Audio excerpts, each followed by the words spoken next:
കർത്താവിന്റെ പരിശുദ്ധമായ നാമത്തിന് മഹത്വമുണ്ടാകട്ടെ. അനുഗ്രഹീതമായ നല്ല രാവിലെ സമയത്തിനായി നന്ദിയോടെ കർത്താവിന് സ്തോത്രം ചെയ്യുന്നു. നാം ദൈവസന്നിധിയിൽ ആഗ്രഹിച്ച ഉപവാസ പ്രാർത്ഥനയുടെ ആരംഭ സെഷനിലെ പ്രാർത്ഥനയോടെ കടന്നു വരുവാൻ സ്വർഗീയ പിതാവ് നമുക്ക് കൃപ നൽകിയതുകൊണ്ട് നന്ദിയോടെ ദൈവത്തിന് സ്തോത്രം ചെയ്യുന്നു. ഉപവാസത്തോടെ പ്രാർത്ഥനയോടെ തിരുസന്നിധിയിൽ കടന്നു വന്നിരിക്കുന്ന എല്ലാ ദൈവമക്കൾക്കും നമ്മുടെ കർത്താവായ യേശുക്രിസ്തുവിന്റെ മഹത്വമുള്ള നാമത്തിൽ സ്നേഹവന്ദനത്തെ അറിയിക്കുന്നു. വരുന്ന ദിനങ്ങളിൽ നമ്മുടെ നടുവിൽ കർത്താവിന്റെ വചനം ശുശ്രൂഷിപ്പാനായിട്ട് കടന്നു വന്ന കർത്താവിന്റെ ദാസൻ പാസ്റ്റർ ടി എബ്രഹാമിനെ ഓർത്ത് ദൈവത്തെ സ്തുതിക്കുന്നു. പ്രിയ കർത്താവിന്റെ ദാസനെ ഉപവാസ പ്രാർത്ഥനയിലേക്ക് പ്രത്യേകമായി സ്വാഗതം ചെയ്യുന്നു. തുടർന്നുള്ള ദിവസങ്ങളിൽ കർത്താവിന്റെ ദാസനെ ദൈവശക്തിയോടെ ഉപയോഗിക്കട്ടെ എന്ന് ദൈവസന്നിധിയിൽ പ്രാർത്ഥിക്കുന്നു. കഴിഞ്ഞ ദിവസങ്ങളിൽ നമ്മുടെ നടുവിൽ ദൈവത്തിന്റെ ശുശ്രൂഷ പ്രിയ കർത്തദാസൻ നമ്മുടെ നടുവിലുണ്ട്. അദ്ദേഹത്തെ ഓർത്ത് ദൈവത്തെ സ്തുതിക്കുന്നു. കടന്നു വന്ന എല്ലാ ദൈവമക്കളെയും കർത്താവ് ധാരാളമായിട്ട് അനുഗ്രഹിക്കുകയും സഹായിക്കുകയും ചെയ്യുമാറാകട്ടെ എന്ന് ദൈവസന്നിധിയിൽ ആഗ്രഹിക്കുന്നു. വരുന്ന ദിവസങ്ങളിൽ വളരെ ആഗ്രഹത്തോടെ വാഞ്ചയോടെ പ്രതീക്ഷയോടെ നാം കർത്താവിന്റെ സന്നിധിയിൽ ഇരിക്കുമ്പോൾ ദൈവത്തിന്റെ സന്ദർശനം നമ്മുടെ മേൽ ദൈവം പകരുവാനിടയാകും. സ്തോത്രം. വാർത്ത വന്ന വേദനയിലും ദുഃഖത്തിലും ഭാരത്തിലുമായിരുന്ന മറിയോട് പറയുന്നൊരു കാര്യമുണ്ട്: ഗുരു വന്നിട്ടുണ്ട്, നിന്നെ വിളിക്കുന്നു. രോഗമായിരുന്നപ്പോൾ ഗുരു വന്നില്ല, മരിച്ചപ്പോൾ സഹോദരൻ മരിച്ചപ്പോൾ ഗുരു വന്നില്ല, തന്റെ ജീവിതത്തിൽ ഏറ്റവും ഭാരമേറിയ സമയത്ത് ഗുരു വന്നില്ല. അതുകൊണ്ട് തന്നെ മറിയ വിചാരിച്ചു ഇനി ഒരിക്കൽ പോലും തന്റെ ജീവിതത്തില് ഗുരുവിന്റെ കർത്താവിന്റെ ഒരു സന്ദർശനം ഉണ്ടാകത്തില്ല എന്ന് അവൾ പ്രതീക്ഷിക്കാത്തൊരു സമയത്ത് അവളുടെ കാതുകൾ മുഴുകിയൊരു ശബ്ദം: ഗുരു വന്നിട്ടുണ്ട്, നിന്നെ വിളിക്കുന്നു.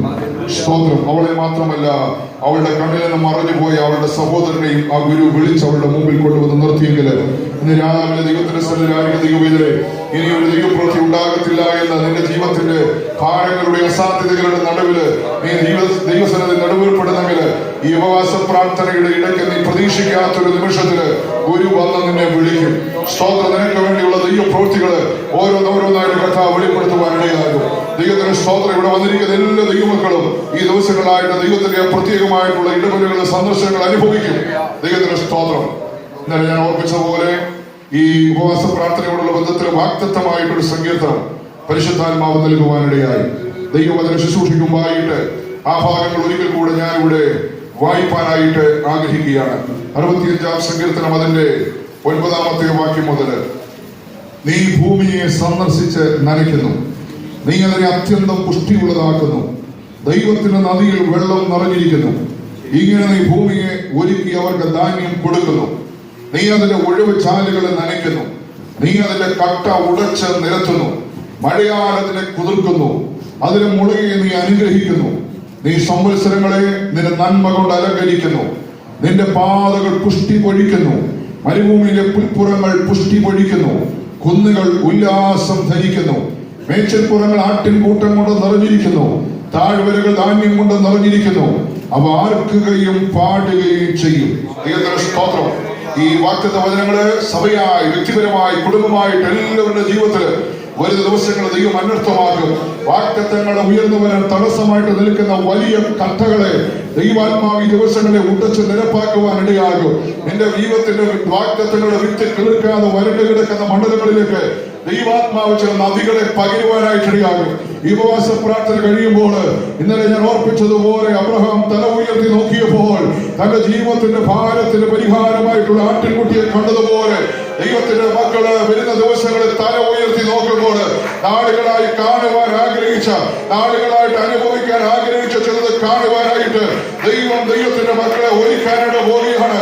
ഒരു സമർപ്പണത്തിലേക്ക് വരുമ്പോൾ, ഒരു ആരാധനയിലേക്ക് വരുമ്പോൾ, ഒരു പൂർണ്ണമായ വിജയത്തിലേക്ക് വരുമ്പോൾ ദൈവത്തിന്റെ പ്രവൃത്തികൾ കാണുവാൻ നമ്മുടെ കരങ്ങളെ ദൈവം ഒരുക്കും, നമ്മുടെ കണ്ണുകളെ ദൈവം ഒരുക്കും. എത്ര വരുന്ന പകൽക്കാലം വിശ്വസിക്കും? ഒരു ആരാധന കഴിഞ്ഞപ്പോൾ അബ്രഹാം തല ഉയർത്തി നോക്കി തനിക്ക് വേണ്ടി തന്റെ മകന് വേണ്ടിയുള്ള ദൈവിക കരുതൽ കണ്ടതുപോലെ ഈ ഉപവാസ പ്രാർത്ഥനയുടെ നടക്കുമ്പോൾ ഞാൻ നാളുകളായിട്ട് പ്രാർത്ഥിച്ചുകൊണ്ടിരിക്കുന്ന വിഷയത്തിന്റെ മറുപടി കാണുവാൻ, എന്റെ ശിരസിനെ ഉയർത്തി ആ നന്മയെ കാണുവാൻ സ്വർഗ്ഗത്തിലെ ദൈവം എനിക്ക് കൃപ തരുമെന്ന് എത്ര പേർ ദിവസം വിശ്വസിക്കുന്നു? ആ വിശ്വസിക്കുന്ന ദൈവത്തിന്റെ വൈദ്യുതി വേണ്ടി ദൈവത്തിന് നീതിയുള്ള വരങ്ങൾ ദൈവം പ്രവർത്തിക്കാനിടയാകും. Hallelujah, hallelujah, hallelujah. ദൈവമക്കളെ, ഈ ഉപവാസ ഉപവാസ പ്രാർത്ഥന കേവലം ഒരു ചടങ്ങായി കാണാതെ വാഞ്ചയോടെ വാഗ്ദത്തങ്ങൾ ഓരോന്നോരോന്നായി നിറവേറുന്ന ദിനങ്ങളായി ഈ ദിവസങ്ങളെ കണ്ടുകൊണ്ട് നമുക്ക് കർത്താവിന്റെ സന്നിധിയിലായിരിക്കാം. കർത്താവിന്റെ ദാസൻ പാസ്റ്റർ എബി എബ്രഹാം 21 ദിവസം നീണ്ടു നിൽക്കുന്ന ഈ ഉപവാസ പ്രാർത്ഥനയുടെ ആരംഭ സെഷനിൽ ദൈവത്തിന്റെ വചനം ശുശ്രൂഷിക്കും. പ്രാർത്ഥനയുടെ കർത്താവിന്റെ സന്നിധിയിലായിരിക്കാം പാസ്റ്റർ എബി എബ്രഹാം.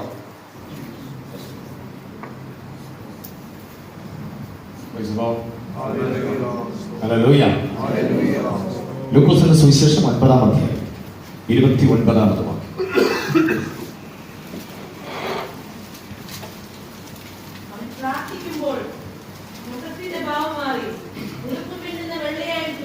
മതി. അവൻ പ്രാർത്ഥിക്കുമ്പോൾ മുഖത്തിന്റെ ഭാവം മാറി. ഒരു ഹല്ലേലൂയ പറയാൻ പറ്റുമോ? ഈ വാക്യം നിലവിലുള്ള സ്ഥിതിയിൽ നിന്ന് വല്ല മാറ്റവും ആഗ്രഹിക്കുന്നില്ല. പ്രാർത്ഥന അല്ലാതെ വരെ പോകാൻ കഴിയും. ഉപവാസത്തോടെയുള്ള പ്രാർത്ഥനയാണെങ്കിൽ കൂടുതൽ ഫലപ്രദമാണ്. അതിന് നമുക്ക് പ്രചോദനം നൽകുന്ന, ദിശാബോധം നൽകുന്ന, ആത്മീയ അവബോധം നൽകുന്ന അനുഗ്രഹീതമായ ഒരു വേദഭാഗം. കർത്താവിന്റെ കൃപയിൽ ആഗ്രഹിച്ചുകൊണ്ട് വാഗ്ദത്തങ്ങളെ മുറുകെ പിടിച്ചുകൊണ്ട് ആരംഭിക്കുന്ന ഈ ഉപവാസ പ്രാർത്ഥന പരമ്പരകളുടെ പ്രഥമ സെഷനിൽ ഈ ഒരു ആത്മീയ ചിന്ത നമ്മുടെ പരമാർത്ഥ മനസ്സിലേക്ക് ദൈവാത്മാവ് ഉണർത്തി ഓർമ്മപ്പെടുത്താൻ ആഗ്രഹിക്കുന്നു. എത്ര പേർക്ക് സന്തോഷമുണ്ടതിൽ? അനുഗ്രഹിക്കപ്പെട്ട അഭിഷക്തനായ കർത്തദാസനോടും വന്നു ചേർന്നിട്ടുള്ള മറ്റ് ദൈവദാസന്മാരെല്ലാവരും, പിതാക്കന്മാർ, മാതാക്കൾ, സഹോദരി സഹോദരങ്ങൾ, കുഞ്ഞുങ്ങൾ എല്ലാവർക്കും ധന്യനായ യേശുവിന്റെ നിസ്തുല്യ നാമത്തിൽ ഒരാവർത്തിലൂടെ ഞാൻ വന്ദനം അറിയിക്കുന്നു. ഞങ്ങളോട് ഒരുമിച്ച് ഈ മഹത്തായ ആത്മീയ സമ്മേളനത്തിൽ പങ്കാളിയാകുവാൻ വലിയവനായ ദൈവം എനിക്ക് നൽകിയ നല്ല അവസരത്തിനായി എല്ലാ മഹത്വവും മാനവും പുകഴ്ചയും സ്തോത്രവും സ്തുതിയും കർത്താവിന് ആദരവോടെ ഞാൻ അർപ്പണം ചെയ്യുന്നു. ഇങ്ങനെയൊരു ആത്മീയ അനുഭവം നിങ്ങളോട് ഒരുമിച്ച് എൻ്റെയും ആത്മീയ ജീവിതത്തിന് ശക്തീകരണമാകാൻ, പ്രകാശനമാകാൻ ഞാനും ആഗ്രഹിക്കുന്നു. അപ്പോൾ തന്നെ കർത്താവ് നൽകിയ വചന ശുശ്രൂഷകളിലൂടെ നിർവഹിക്കുമ്പോൾ നിങ്ങളുടെ ആത്മീയ ജീവിതത്തിൻ്റെ വഴിത്താരകളിൽ അത് കൂടുതൽ പ്രകാശമാകാൻ, ജീവിത സമരമുഖങ്ങളെ അതിജീവിക്കേണ്ടതിന് വേണ്ടുന്ന ആത്മീയ കരുത്ത് നിങ്ങളിൽ പകരുവാൻ കർത്താവ് കൃപ ചെയ്യട്ടെ എന്ന് പ്രാർത്ഥിക്കുന്നു. നന്നായി പ്രാർത്ഥിക്കുകയും നന്നായി ആരാധിക്കുകയും ചെയ്യുന്ന ഒരു പറ്റം ദൈവമക്കളോടൊപ്പം ഈ കുറേ ദിവസങ്ങൾ ആയിരിക്കാൻ അവസരമുണ്ടായത് ശുശ്രൂഷ ജീവിതത്തിൻ്റെ ഭാഗ്യമായി, പദവിയായി, സന്തോഷമായി ഞാൻ പരിഗണിക്കുന്നു. ഇന്ന് പകൽ ദൈവത്തിൻ്റെ വചനം വളരെ അടുത്തിൽ ശ്രദ്ധിക്കേണ്ടതിന് വിശേഷിച്ച് പ്രാർത്ഥന എന്ന വിഷയത്തെ ആസ്പദീകരിച്ചുകൊണ്ട് പ്രാർത്ഥനയുടെ ഒരു വലിയ പരമ്പര നമ്മുടെ മുമ്പിലുണ്ട്. അതുകൊണ്ട് തന്നെ ആദ്യത്തെ സന്ദേശം പ്രാർത്ഥനയുമായി ബന്ധപ്പെട്ട് നൽകിത്തരുവാൻ കർത്താവിൻ്റെ കൃപയിൽ ആഗ്രഹിക്കുന്നു. അതിനാധാരമായിട്ടാണ് ലൂക്കോസ് 9-ാം അധ്യായം 29-ാമത് വാക്യം വായിപ്പാൻ ദൈവാത്മാവ് എനിക്ക് നിയോഗം നൽകിയത്. ഈ വാക്യത്തെ ആസ്പദമാക്കിക്കൊണ്ട് വളരെ സവിശേഷമായ 3 ആലോചനകൾ സമയത്തിൻ്റെ ലഭ്യതയ്ക്ക് അനുസൃതമായി സംക്ഷിപ്തമാകുകയോ വിശദീകരിക്കപ്പെടുകയോ ചെയ്യാം. തുടർമാനമായിട്ട് നമ്മുടെ യോഗങ്ങൾ നടക്കുകയാണല്ലോ. അതുകൊണ്ട് എല്ലാ ആശയങ്ങളെയും ഈ ഒരൊറ്റ സെഷൻ കൊണ്ട് വിശദീകരിക്കണമെന്ന് നിർബന്ധമില്ല. നമുക്ക് ആവശ്യമായത് ദൈവത്തിൻ്റെ ആത്മാവെന്ന നല്ല അധ്യാപകർ വേണ്ടുപോലെ പൊരുൾ തിരിച്ചു തരുവാൻ പ്രാർത്ഥനയോടെ ആയിരിക്കാം. യേശു എന്ന പ്രാർത്ഥനാ മനുഷ്യന്റെ അനുഗ്രഹീതമായ പ്രാർത്ഥനയുടെ 3 തലങ്ങളെ നിങ്ങളുടെ ശ്രദ്ധയിലേക്ക് കൊണ്ടുവരാൻ ആഗ്രഹിക്കുന്നു. ഓരോ സെഷനിലുമുള്ള സന്ദേശം ഓരോ പാഠമായി, വിഷയം അതിൻ്റെ ക്രമീകൃതമായ നിലയിൽ വാക്യങ്ങളും അനുബന്ധ ചിന്തകളും കോർത്തിണക്കിക്കൊണ്ട് തുടർമാന പഠനത്തിന് ഉതകത്തക്ക നിലയിൽ നൽകുവാനാണ് കർത്താവിൻ്റെ കൃപയിൽ ഞാൻ ആഗ്രഹിക്കുന്നത്. ദൈവവചനം അതിൻ്റെ തീക്ഷ്ണമായ ചിന്തകൾ ഏറ്റെടുത്തുകൊണ്ട് നമ്മുടെ ആത്മീയ ജീവിതത്തെ പരിപോഷിപ്പിക്കുവാൻ ഈ ദിവസങ്ങളിലെ വചന ചിന്തകൾ നമുക്ക് ഉപകാരമാകട്ടെ. ദൈവവചനത്തിൽ അപഗാധമായ പാണ്ഡിത്യവും നമ്മെ നന്നായി ചാർജ് ചെയ്യുവാൻ ദൈവാത്മാവ് നിയോഗിക്കുകയും ചെയ്യുന്ന അനുഗ്രഹത്തിൻ്റെ കർത്തൃദാസനാണ് നമുക്കുള്ളത്.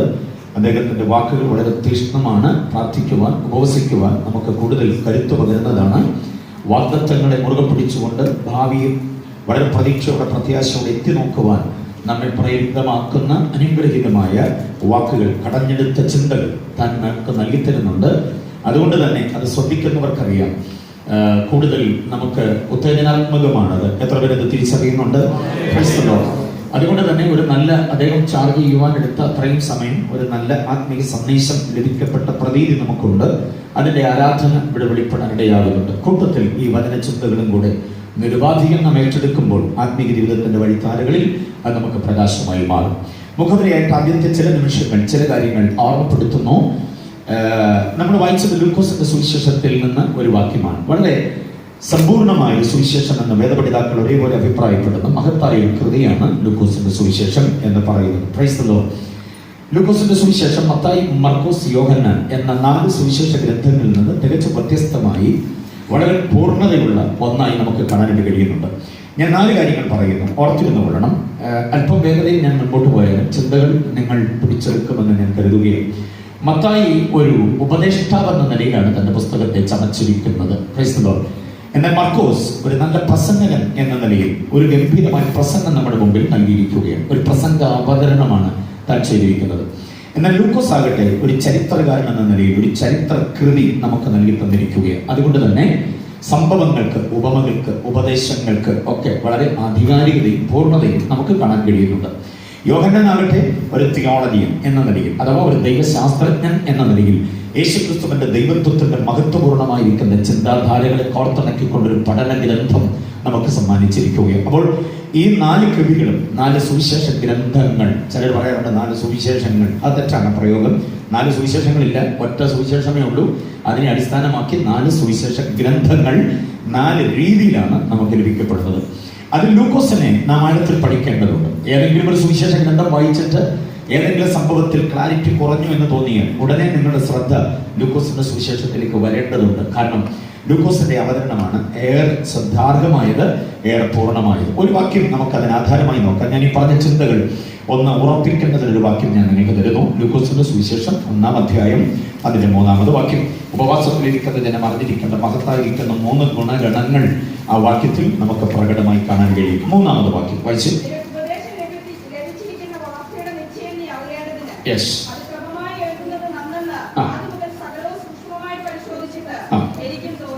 മതി. ലൂക്കോസ് പറയുന്ന ഒരു കാര്യം, തെയോഫിലോസ് എന്ന് പറയുന്ന ഒരുവന് വേണ്ടി ലൂക്കോസ് എഴുതുന്ന ഒരു ഗ്രന്ഥമാണ് ലൂക്കോസിന്റെ സുവിശേഷവും അപ്പോസ്തല പ്രവൃത്തികളും. നമുക്കറിയാം, യഹൂദന്മാരായിരിക്കുന്ന എഴുത്തുകാരുടെ ഒരു മേധാവിത്വം പുസ്തകരചനയിൽ നമുക്ക് കാണാൻ കഴിയുന്നുണ്ട്. എന്നാൽ ഏക ഒരു വ്യക്തി ജാതീയ തട്ടകത്തിൽ നിന്ന് ദൈവം തെരഞ്ഞെടുത്ത അഭിഷേകത്തിന്റെ നിറവോടെ 2 വിശിഷ്ട കൃതികൾ എഴുതുവാൻ ദൈവം ഉപയോഗിച്ച മഹത്തായിരിക്കുന്ന ഒരു വ്യക്തിയാണ് ലൂക്കോസ് എന്ന് നാം അറിയണം. ലൂക്കോസ് പറയുന്ന ഈ 3-ാമത് വാക്യത്തിലെ 3 പ്രയോഗങ്ങൾ ഉപവാസത്തോടെ ഈ ദിവസങ്ങളിൽ വലിയ പ്രതീക്ഷ വിളിക്കുന്ന ദൈവമക്കൾ നിരുപാധികം ഏറ്റെടുത്തുകൊള്ളണം. ഒന്ന്, ലൂക്കോസിന്റെ 2 ക്വാളിറ്റിയാണ് ഈ 3 കാര്യങ്ങളിൽ വെളിപ്പെട്ടു വരുന്നത്. ഒന്നാമത് താൻ പറയുകയാണ്, നീ കേട്ട വാർത്തയുടെ നിശ്ചയം നീ അറിയേണ്ടതിന്. രണ്ടാമത് പറയുന്നു, അത് എങ്ങനെങ്കിലുമല്ല, പകരം എങ്ങനെ ക്രമമായി എഴുതേണ്ടതിന്. 3-ാമത് പറയുന്നു, സകലതും സൂക്ഷ്മമായി ഞാൻ എന്തോ ചെയ്യുന്നു, പരിശോധിക്കുന്നു. ആത്മീയ ജീവിതത്തിൽ ആക്ഷേപരഹിതമായി നമ്മൾ ക്രിസ്ത്യ ജീവിതം മുൻപോട്ട് പോകുവാൻ നമ്മെ സഹായിക്കുന്ന 3 ഘടകങ്ങളാണിത്. എന്ത് കേട്ടാലും അറിഞ്ഞാലും അവ നിശ്ചയമുള്ളതാണോ എന്ന് അന്വേഷിക്കണം.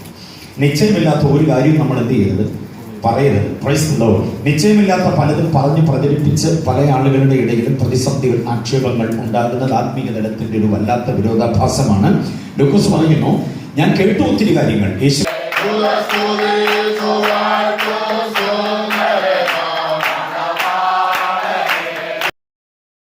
ഉപവസിക്കുന്നതിൽ ഒരു ക്രമമുണ്ടെന്ന് എത്ര പേർക്ക് ഉറപ്പുണ്ട്? സാമ്പത്തിക ജീവിതത്തിൽ ഒരു ക്രമമുണ്ടെന്ന് എത്ര പേർക്ക് ഉറപ്പുണ്ട്? ദാമ്പത്തിക ജീവിതത്തിൽ ഒരു ക്രമമുണ്ടെന്നും, ഉറങ്ങുന്നതിനൊരു ക്രമമുണ്ടെന്നും, ഉണരുന്നതിനൊരു ക്രമമുണ്ടെന്നും, ആത്മീയകാര്യ പരിപാടികൾക്ക് ഒരു ക്രമമുണ്ടെന്ന് എത്ര പേർക്ക് ഉറപ്പുണ്ട്? ഇന്ന് പകലിൽ വെറുതെ ഒരു ചിന്ത ഞാൻ നിങ്ങളുടെ ഹൃദയത്തിലേക്ക് നൽകുകയാണ്. ക്രമമില്ലാത്തവനെ ദൈവം വെറുക്കുന്നു. വായിച്ചിട്ടുണ്ടോ വാക്യം? ക്രമം കെട്ടവനെ ഞാൻ എന്തോ ചെയ്യുന്നു, വെറുക്കുന്നു. അപ്പൊ ക്രമമില്ലായ്മ ദൈവത്തിന് അത്ര കണ്ട് സുഖിക്കുന്ന ഒരു ഏർപ്പാടല്ലെന്ന് നാം തിരിച്ചറിയണം. ജീവിതത്തിന്റെ സമസ്ത മണ്ഡലങ്ങളിലും ക്രമം സൂക്ഷിക്കാൻ കഴിയണം. പൗലോസ് ഒരു കാര്യം പറയുന്നുണ്ട്, ഞങ്ങൾ നിങ്ങളെ പഠിപ്പിച്ച ഈ ആത്മീയ ഉപദേശങ്ങൾ വിട്ട് ക്രമം തെറ്റി നടക്കുന്നവനോട് എന്തോ ചെയ്യണം, അടുക്കാനല്ല, പിന്നെ അകന്നു കൊള്ളണം. Price the Lord. ഊർജ്ജശ്വാസം വലിച്ച് അത്യാസന്ന നിലയിൽ കിടക്കുന്ന ഹിസ്കിയാവിന്റെ അടുക്കൽ പ്രവാചകൻ വന്നിട്ട് പറയുന്നത്, ദീർഘായുസായിരിക്കട്ടെ എന്നൊക്കെ പറഞ്ഞ് പോകാൻ തുടങ്ങുമ്പോൾ ദൈവാത്മാവ് തിരിച്ചവനെ അദ്ദേഹത്തിന്റെ രീതിയിലൊക്കെ പറഞ്ഞു വിട്ടിട്ട് പറയിപ്പിക്കുന്ന ഒരു ഡയലോഗുണ്ട്, നിന്റെ ഗ്രഹകാര്യം എന്തോ ചെയ്യാൻ. അപ്പൊ ദൈവം നമ്മുടെ ക്രമം എത്ര ഇഷ്ടപ്പെടുന്നു നോക്കിക്കേ. ക്രമമില്ലാത്തവന്റെ ജീവിതത്തെ ദൈവം വെറുക്കുമ്പോൾ ക്രമം വരുത്താൻ ദൈവം നമ്മോട് ആഗ്രഹിക്കുകയാണ്. Price the Lord. അപ്പോൾ സകലതും ക്രമമായി നൽകാൻ ഞാൻ ആഗ്രഹിക്കുന്നു. അടുത്ത ഒരു ഡയലോഗാണ് വളരെ വിശേഷമായ ഒന്ന്. സകലതും എന്തോ ചെയ്യുന്നു, സൂക്ഷ്മമായി പരിശോധന ചെയ്തിട്ട് മാത്രമേ അവതരിപ്പിക്കാൻ ഞാൻ ആഗ്രഹിക്കുന്നുള്ളൂ. സൂക്ഷ്മമായി. ആദ്യത്തെ 2 ചിന്തകൾ, ലൂക്കോസ് ഒരു ചരിത്രകാരനാണെന്ന് നമുക്ക് ചിന്തിക്കാൻ കഴിയുമ്പോൾ, ഏറ്റവും അവസാനത്തെ 3-ാമത്തെ ചിന്ത, ലൂക്കോസ് ഒരു വൈദ്യനാണ് എന്ന് തെളിയിക്കുകയാണ്.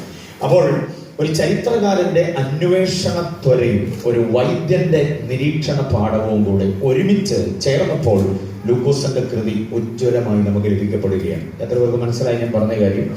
ഒരു ചരിത്രകാരന്റെ അന്വേഷണം, അപ്പൊ തന്നെ ഒരു വൈദ്യന്റെ നിരീക്ഷണം. ഒരു നല്ല ഡോക്ടർ ആണെങ്കിൽ നമ്മൾ ചെന്നാൽ ഉടനെ ഇന്ന രോഗമാണ് ഡോക്ടർ എന്ന് പറഞ്ഞ് ചെന്നാൽ ഉടനെ അതിന് മരുന്ന് തരികയില്ല. പിന്നെ നമ്മെ നന്നായി എന്തോ ചെയ്യും? നിരീക്ഷണ പരീക്ഷണ ഗവേഷണങ്ങൾക്കൊക്കെ വിധേയമാക്കും. കണ്ണ് താൻ തന്നെ തുറന്നു നോക്കും, വായി തുറക്കാൻ പറയും, ആവുന്നിടത്തോളം നമ്മൾ തുറക്കുന്നു, ടോർച്ചടിച്ച് അകത്തോട്ട് നോക്കുന്നു, അവിടെ ഇവിടെയൊക്കെ സ്റ്റെറ്റ് കൊണ്ട് കുത്തി നോക്കുന്നു, എന്നിട്ടേ മരുന്ന് കുറിക്കുകയുള്ളൂ. മനസ്സിലായി? തലവേദന എന്ന് പറഞ്ഞു എന്നാൽ ഉടനെ ഒന്നും മരുന്ന് തരികയില്ല, പനി എന്ന് പറഞ്ഞു എന്നാൽ ഉടനെ ഒന്നും പനിയുടെ മരുന്ന് തരികയില്ല. ഒരു നിരീക്ഷണം, അതായി സൂക്ഷ്മമായി പരിശോധിക്കുക, എന്നിട്ട് അതിന് യുക്തമായത് തരിക. അപ്പൊ ഈ ലൂക്കോസ് ഒരു വൈദ്യനാണ് എന്ന് നമ്മൾ വായിക്കുന്നുണ്ട്. തെളിവുണ്ടോ ലൂക്കോസ് വൈദ്യനാണെന്ന്? അതേപോലെ പറയുന്നതാണോ? ലൂക്കോസ് വൈദ്യനാണെന്നുള്ളതിന്റെ തെളിവ് ഇവിടെ ചിന്തിച്ചിട്ടുണ്ട്. ലൂക്കോസ് ഒരു ഡോക്ടറാണ് എന്ന് സാധാരണ കേട്ടിട്ടുണ്ട്. അതിന്റെ തെളിവ് കൊലോസ്യ ലേഖനം 4:14 വാക്യമാണ്. വൈദ്യനായ പ്രിയ ലൂക്കോസ് മാത്രമേ എന്നോടുകൂടെ ഉള്ളൂ, ബാക്കിയുള്ളവരെല്ലാവരും എന്ത് ചെയ്തു? എന്നെ വിട്ടുപോയി എന്ന് പൗലോസ് പറയുന്നുണ്ട്. അപ്പൊ പൗലോസിന്റെ ശുശ്രൂഷയിൽ നിഴൽ പോലെ തനിക്കൊപ്പം എല്ലാ ഇടങ്ങളിലും, എഫെസോസ്, കൊലോസ്യം, ബെരോവ, തുടങ്ങിയുള്ള സകല ഇടങ്ങളിലും തന്നോടൊപ്പം ഉണ്ടായിരുന്ന ഒരു അനുഗ്രഹീത കർത്തൃദാസനാണ് ലൂക്കോസ്. ഒരുപക്ഷെ പൗലോസിന് ഒരു വൈദ്യന്റെ സഹായം ആവശ്യമായിരുന്നിരിക്കാൻ. അതിലുപരി സുവിശേഷ ഘോഷണത്തിന് വേണ്ടി സമർപ്പിതനും സാമർഥ്യമുള്ളവനുമായ ലൂക്കോസ് പൗലോസിനോട് അവസാനം വരെ ഉണ്ടായിരുന്നു. അദ്ദേഹം എഴുതുന്ന ഈ ലേഖനത്തിൽ, ഈ സുവിശേഷ ഗ്രന്ഥത്തിൽ യേശു ക്രിസ്തുവിനെ ഒരു നല്ല പ്രാർത്ഥന മനുഷ്യനായി അവതരിപ്പിച്ചിട്ടുണ്ട്. Price the Lord. ബാക്കിയുള്ള സുവിശേഷ ഗ്രന്ഥങ്ങളിലൊക്കെ യേശു പ്രാർത്ഥിക്കുന്നതായി നമുക്ക് കാണാൻ കഴിയുന്നുണ്ടെങ്കിലും ലൂക്കോസ് യേശുവിന്റെ ചില നിർണായക പ്രാർത്ഥന അനുഭവങ്ങളെ നമ്മുടെ മുമ്പിൽ നന്നായി അവതരിപ്പിക്കുന്നുണ്ട്. ഞാൻ എന്റെ കയ്യിൽ പറയുന്നത് അറിയാമോ? ലൂക്കോസ് അവതരിപ്പിക്കുന്ന പ്രാർത്ഥന മനുഷ്യനായ യേശുവിനെ അതേപടി നമ്മിലേക്ക് നമുക്കൊന്ന് അഡോപ്റ്റ് ചെയ്യാൻ കഴിഞ്ഞാൽ നമ്മുടെ ജീവിതത്തിന്റെ അവസ്ഥയ്ക്ക് ഒരു വലിയ മാറ്റം ഉണ്ടാകാൻ ഇടയാകും. എത്ര പേര് വിശ്വസിക്കുന്നുണ്ട് അക്കാര്യം? ലൂക്കോസ് നൽകി തരുന്ന യേശുവിന്റെ പ്രാർത്ഥനയുടെ അനുഭവത്തിൽ അതിശക്തമായ 1, 2, 3 കാര്യങ്ങളെയാണ് നിങ്ങളിലേക്ക് നൽകുവാൻ ഞാൻ ആഗ്രഹിക്കുന്നത്. അവൻ പ്രാർത്ഥിക്കുമ്പോൾ മുഖത്തിന്റെ ഭാവം എന്ത് ചെയ്തു? മലരൂപമലയിൽ യേശു പ്രാർത്ഥിച്ചു എന്ന് മറ്റാരും പറയുന്നില്ല. യേശുവും തന്റെ അരുമ ശിഷ്യന്മാർ 3 പേരും കൂടി ഒരുമിച്ച് അവിടെ ചെന്നു എന്നുള്ള വിവരം നന്നായി അവർ അവതരിപ്പിക്കുമ്പോൾ യേശുവിന്റെ മുഖത്തിന്റെ ഭാവം മാറിയതും അവന്റെ ഉടുപ്പ് മിന്നുന്ന വെള്ളയായി മാറിയതും അവൻ പ്രാർത്ഥിച്ചനന്തരമാണ് എന്ന കാര്യം സൂക്ഷ്മമായി ദർശനം ചെയ്തിട്ട് ലൂക്കോസ് തന്നെ നമുക്ക് ചരിത്രരേഖ നൽകി തരികയാണ്. ബാക്കി ആരും പ്രാർത്ഥിച്ചതായിട്ട് പറയുന്നില്ല. അപ്പോൾ പ്രാർത്ഥിക്കാൻ മനസ്സാകുമെങ്കിൽ, പ്രാർത്ഥിക്കുവാൻ ഒരുമ്പെടുമെങ്കിൽ മാത്രമേ നമ്മുടെ ജീവിത തലങ്ങളിൽ ചില മാറ്റങ്ങൾ കൈവരികയുള്ളൂ. അത് സൂക്ഷ്മദർശനം ചെയ്ത ലൂക്കോസ് നമ്മെ അക്കാര്യം തെரியപ്പെടുത്തുകയാണ്. ഒരു കാര്യം കൂടെ, സമയമില്ലെങ്കിൽ കൂടെ ഞാൻ പറയട്ടെ. ലൂക്കോസിന്റെ സുവിശേഷ ഗ്രന്ഥങ്ങളിൽ മറ്റു ചില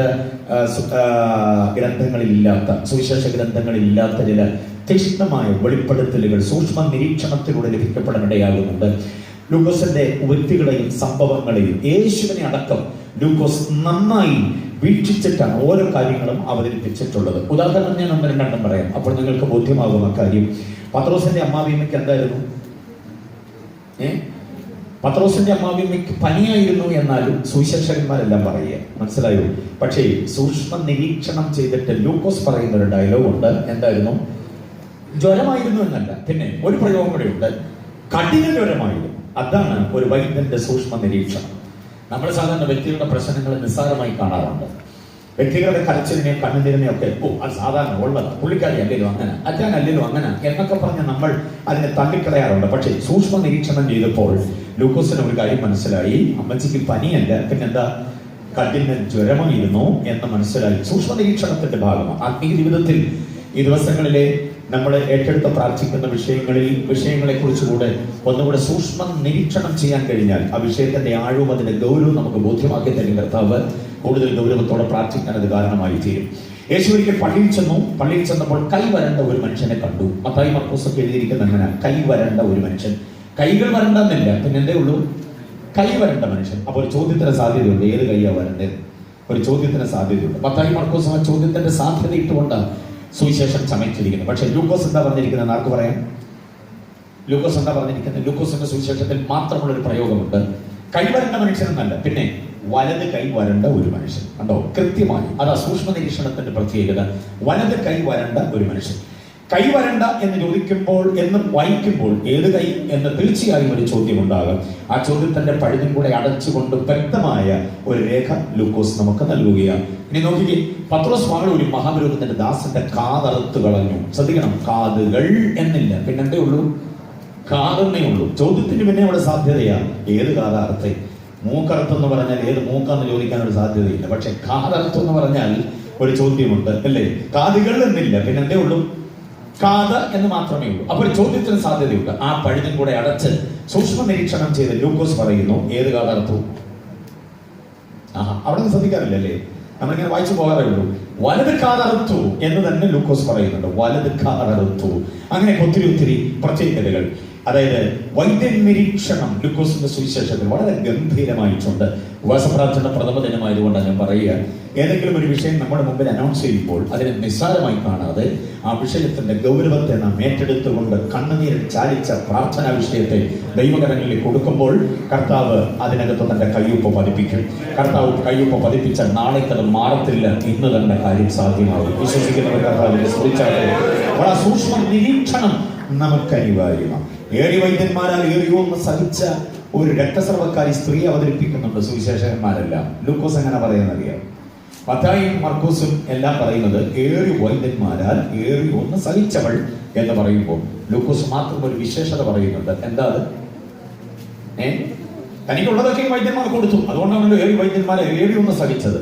പക്ഷെ ലൂക്കോസ് ആ സ്ത്രീയെ നന്നായി പരിശോധിച്ചിട്ട് രക്ഷപ്പെടാനുള്ള സകല സാധ്യതയും കടന്നുപോയി, എല്ലാ സ്റ്റേജും കടന്നു. ഇനി അവൾ മരണത്തോട് സമീപിക്കുകയാണ്. അതുകൊണ്ട് ലൂക്കോസ് എഴുതിയിരിക്കുന്ന ഒരു പ്രത്യേക ഡയലോഗുണ്ട്, ആ ഭാഗം ശ്രദ്ധിച്ചോണം. ഇനി ഒരു വൈദ്യന്മാർക്കും സൗഖ്യമാക്കാൻ കഴിയാത്തവളുമായ ഒരു സ്ത്രീ. അതാ, ഇനി ഒരു വൈദ്യന്മാർക്ക് സൗഖ്യമാക്കാൻ കഴിയില്ല. ഇനിയും ഒരേ ഒരു കാര്യം, ആരെ കൊണ്ടേ നടക്കുകയുള്ളൂ? യേശുവിനെ കൊണ്ട് മാത്രം. ചുരുക്കി പറഞ്ഞാൽ ലൂക്കോസിന്റെ സുവിശേഷം നാം ആഴത്തിൽ പഠിക്കുമ്പോൾ യേശുവിന്റെ മഹത്വം അങ്ങ് വർദ്ധിക്കുകയാണ്. അത്ര കണ്ട് ഗംഭീരമായ ഒരവതരണവും ശൈലിയുമാണ് ലൂക്കോസിൽ നമുക്ക് കാണാൻ കഴിയും. ഓക്കെ, ഞാൻ ലൂക്കോസിനെ കുറിച്ച് മാത്രം പറഞ്ഞുകൊണ്ട് നിന്നാൽ ആ വിഷയത്തിന്റെ പൂർണ്ണത എത്തുകയില്ല. ഞാൻ ഇത്രയും പറഞ്ഞതിന്റെ കാരണം ലൂക്കോസിന്റെ സുവിശേഷത്തിന്റെ പ്രാധാന്യത നാം തിരിച്ചറിയണം. വായിച്ച ഗ്രന്ഥത്തെക്കുറിച്ചൊരു അവലോകനം നൽകി എന്ന് മാത്രമേ ഉള്ളൂ. Price the Lord. അക്കാര്യങ്ങൾ ഓർമ്മയിൽ വെക്കുക. അടിസ്ഥാനപരമായ വസ്തുതകൾ, അങ്ങനെ ഒത്തിരി ചിന്തകൾ പറയാനുണ്ട് ലൂക്കോസിന്റെ ഡോക്ടേഴ്സ് വ്യൂ എന്ന് പറയുന്നത്. Price the Lord. നിർത്തുന്നു ഞാനവ. യേശുവിനെ ഒരു പ്രാർത്ഥന മനുഷ്യനായി ലൂക്കോസ് നമ്മുടെ മുമ്പിൽ അവതരിപ്പിക്കുന്നു. എന്തിന്? നാം അനുകരിക്കേണ്ടതിന്. നമ്മുടെ പാറ്റേൺ, ക്രൈസ്തവികതയുടെ പാറ്റേൺ ക്രിസ്തു മാത്രമാണ്. അത് ജീവിതത്തിനും പ്രാർത്ഥനയ്ക്കും ആരാധനയ്ക്കും എല്ലാം യേശുവിനെ പാറ്റേൺ ആക്കിയാൽ മതി. ആക്ഷേപരഹിതമായി മുന്നോട്ട് പോകാം. എത്ര പേര് വിശ്വസിക്കുന്നുണ്ട് ആ കാര്യം?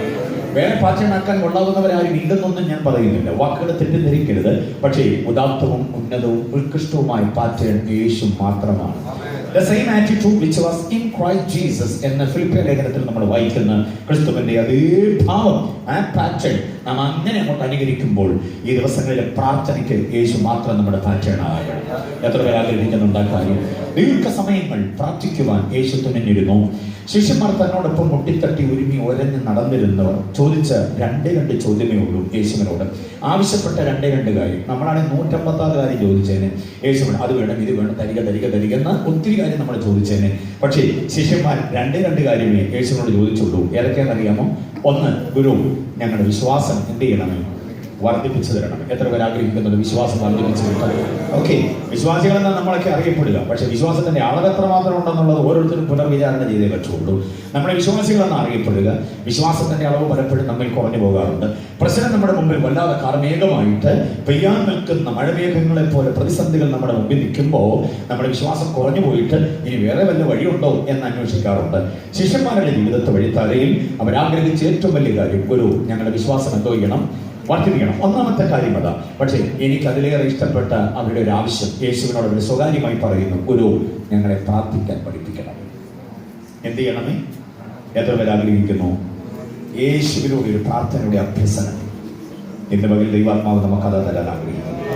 കുഞ്ഞുങ്ങൾ വരെ ശ്രദ്ധിച്ചോ, മുതിർന്നവരും കുഞ്ഞുങ്ങൾ വ്യത്യാസമില്ലാതെ എല്ലാവരും ശ്രദ്ധിച്ചോണം. യേശു പ്രാർത്ഥിച്ചതുപോലെ ശിഷ്യന്മാർ ചോദിക്കുന്ന ആ ചോദ്യത്തിനകത്തൊരു വ്യക്തതയുണ്ട്. മലയാളം ബൈബിളിൽ അത്രയും വ്യക്തതയില്ല. പക്ഷേ മൂലകൃതിയിൽ അതിന് കൊടുത്തിരിക്കുന്നത്, അന്ന് പ്രാർത്ഥിക്കും പോലെ ഞങ്ങളെ പ്രാർത്ഥിക്കാൻ പഠിപ്പിക്കണമേ. യേശുവിനെ അടുത്ത് കിട്ടിയിരുന്നെങ്കിൽ നമുക്ക് ചോദിക്കാൻ ഒത്തിരി കാര്യങ്ങളുണ്ട്. ഗുരു അതുപോലെ ഞങ്ങളെ കൂടെ ഒന്ന് പഠിപ്പിക്കണം എന്നൊക്കെ ചോദിക്കാൻ സാധ്യതയുണ്ട്. പക്ഷേ ശിഷ്യന്മാർ ചോദിച്ച ഒരേ ഒരു കാര്യം, ഗുരു അങ്ങ് പ്രാർത്ഥിക്കുമ്പോൾ ഞങ്ങൾ എന്ത് ചെയ്യണമേ? കാരണം യേശുവിന്റെ ശുശ്രൂഷയിൽ അനിതര സാധാരണമായി സകല പ്രവൃത്തികളും തന്റെ പ്രാർത്ഥനാവലയിൽ നിന്ന് പ്രാപിച്ചെടുത്ത ശക്തിയുടെ വല്ലതത്വമാണ് എന്ന് ശിഷ്യന്മാർ തിരിച്ചറിഞ്ഞിരുന്നു. ഹല്ലേലൂയ.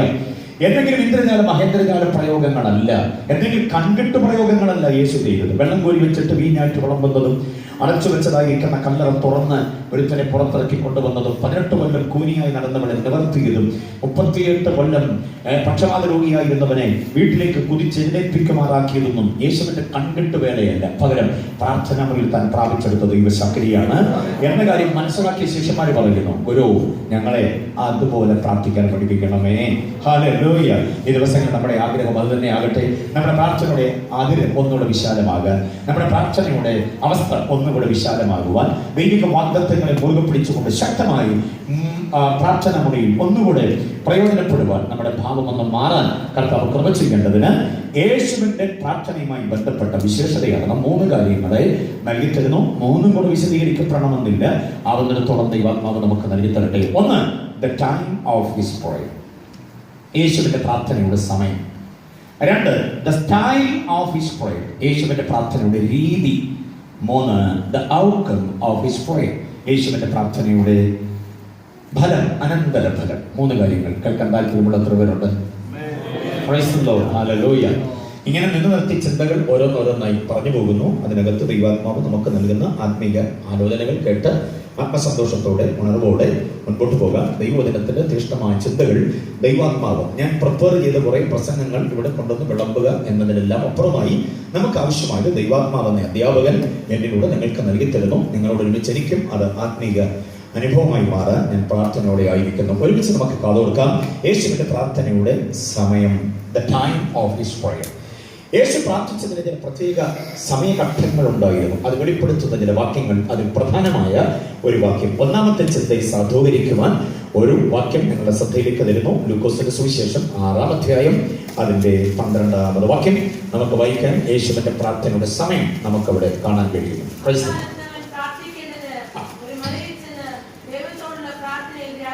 ഒരു രാത്രി മുഴുവനും യേശു പ്രാർത്ഥിച്ചു എന്ന് എഴുതിയാൽ മതിയായിരുന്നു. പക്ഷേ ലൂക്കോസ് എഴുതിയിരിക്കുന്ന വിവരണം നോക്കി, ആ കാലത്ത് യേശു പ്രാർത്ഥിക്കേണ്ടതിനൊരു മലയിൽ ചെന്നു. ആ കാലത്ത്, മലയാളത്തിലെ കാലത്തിൽ എന്നൊക്കെ വായിക്കുമ്പോൾ ആശയത്തിന് വേറെ കുറെ മേഖലകളിലേക്ക് നമുക്ക് പോകേണ്ടി വരാം. പക്ഷേ ഇംഗ്ലീഷ് ബൈബിളിൽ, തമിഴ് ബൈബിളിലൊക്കെ വായിക്കുന്നത് ഇൻ ദ ടൈം, ആ സമയത്ത് ഉണ്ടോ, ആ പ്രത്യേക സമയത്ത് യേശു പ്രാർത്ഥിക്കേണ്ടതിന് വേണ്ടി ഒരു മലയിലേക്ക് ചെന്നു എന്ന്. പ്രാർത്ഥിച്ചിട്ടല്ലാതെ നിർവാഹമില്ലെന്ന് വന്ന ഒരു സമയം, ഒരു പ്രത്യേക മൊമെന്റ് യേശുവിന്റെ ജീവിത വഴിത്താരയിൽ വരികയാണ്. ഇവിടെ പ്രാർത്ഥിക്കാതെ ഇനി രക്ഷയില്ല, പ്രാർത്ഥിച്ചെങ്കിലേ ഈ കടമ്പ കടക്കാൻ കഴിയൂ എന്ന ഒരു നില വന്നപ്പോൾ യേശു എന്തിനു മുതിർന്നു എന്ന പ്രാർത്ഥിക്കേണ്ടത്. നമ്മുടെ ഈ വ്യക്തിപരമായ ജീവിതത്തിൽ പ്രാർത്ഥിച്ചിട്ടല്ലാതെ ഇനി മുൻപോട്ട് പോകാൻ നിർവാഹമില്ല.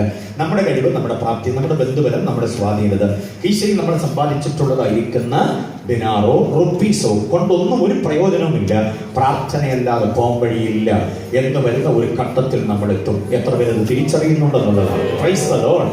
ഒരുമാതിരിപ്പെട്ട കാര്യങ്ങളൊക്കെ പോക്കറ്റിൽ കിടക്കുന്ന മൊബൈൽ ഫോണിലേക്ക് പടപടപടപടാന്ന് കുറെ നമ്പർ ഡയൽ ചെയ്യുമ്പോൾ മറുതലേക്ക് കിട്ടുന്ന വമ്പൻ താരങ്ങൾ ഉണ്ടാകാം. ഒന്നുകിൽ ഒരു മന്ത്രിയോ, അല്ലെങ്കിൽ രാഷ്ട്രീയ സ്വാധീനമുള്ള ഏതെങ്കിലും ഒരു വ്യക്തിയോ, അതല്ലെങ്കിൽ പോലീസ് ഉദ്യോഗസ്ഥന്മാരോ, അതല്ലെങ്കിൽ നമ്മുടെ കുടുംബ ബന്ധങ്ങളിൽ ഏതെങ്കിലും വമ്പൻ താരങ്ങളെയൊക്കെ കിട്ടാം. എന്റെ കാര്യം ഒന്ന് സാധിച്ചേക്കണേ എന്ന് പറഞ്ഞാൽ അവർ ചിലപ്പോൾ സാധിച്ചെന്ന് വരും. പക്ഷേ ചില പ്രതിസന്ധികളുടെ മുമ്പിൽ പ്രാർത്ഥനയല്ലാതെ വേറെ പോകാൻ വഴിയില്ല.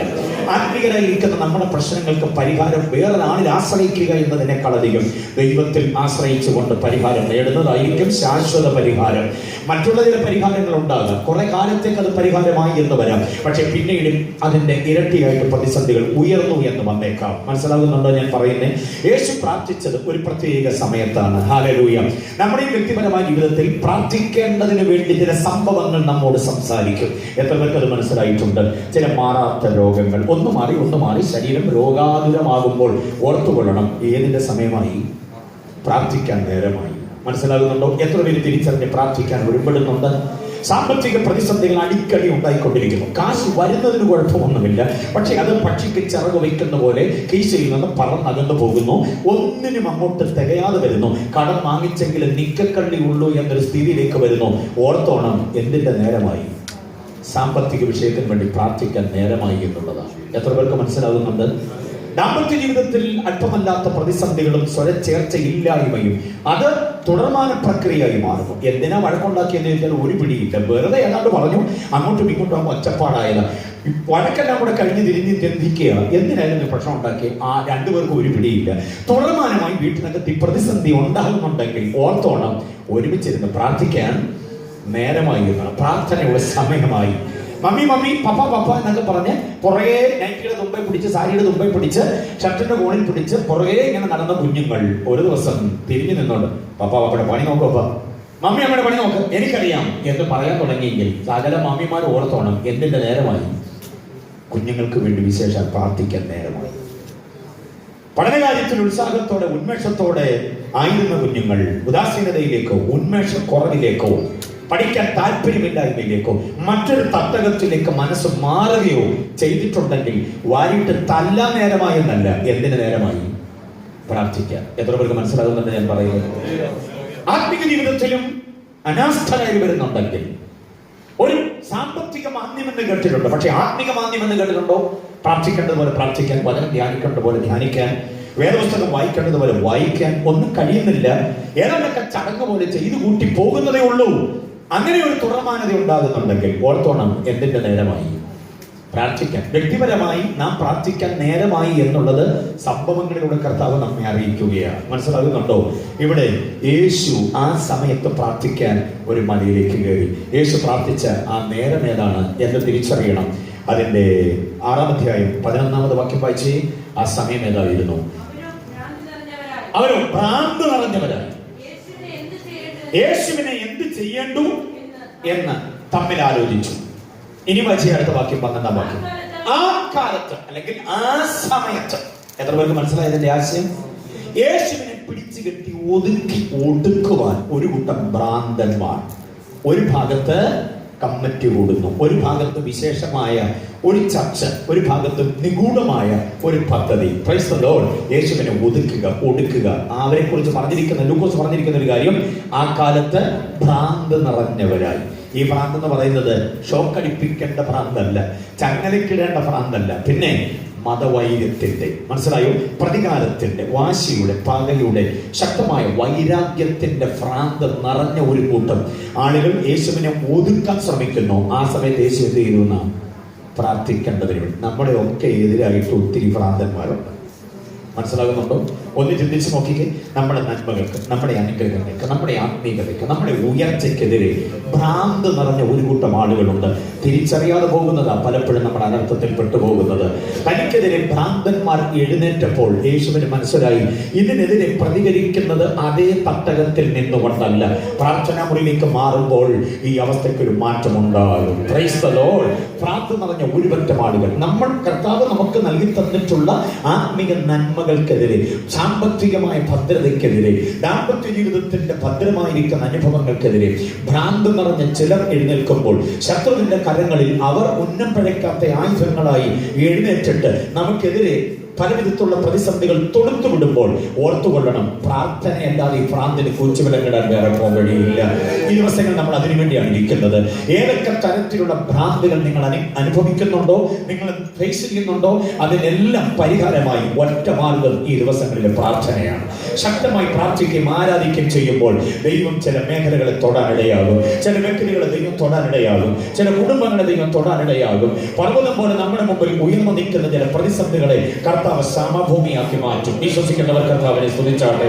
ഭ്രാന്ത് നിറഞ്ഞവരായി ഒരു കൂട്ടം ആളുകൾ എഴുന്നേറ്റപ്പോൾ ആ സമയത്ത് യേശു എന്തോ ചെയ്തു?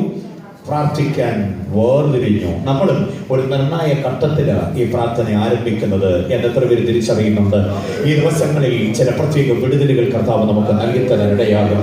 ഞാൻ ഭ്രാന്ത് നിറഞ്ഞവരെ കണ്ടുകൊണ്ട് പകച്ചു നിൽക്കാതെ, പരിഭ്രമിച്ചു മാറാതെ, ആ ഭ്രാന്തിനെതിരെ പ്രാർത്ഥന എന്ന ചികിത്സാ പദ്ധതിയുമായി രംഗത്ത് വന്ന് ഉന്നതമായിരിക്കുന്ന വിനയം നേടിയ രണ്ട് മഹത്തായ സംഭവങ്ങൾ നമ്മുടെ പ്രാർത്ഥനയ്ക്ക് ഒരു ഉറപ്പിന് വേണ്ടി പ്രഥമ ദിനത്തിൽ ആത്മീയമായ ആരോഗ്യം പ്രാർത്ഥിക്കാൻ നമ്മുടെ ഉള്ളിലേക്ക് സംസ്ഥാപിക്കേണ്ടതിന് വേണ്ടി പഴയ നിയമത്തിൽ നിന്നൊരു സംഭവം തരാം, പുതിയ നിയമത്തിൽ നിന്നൊരു സംഭവം തരാം.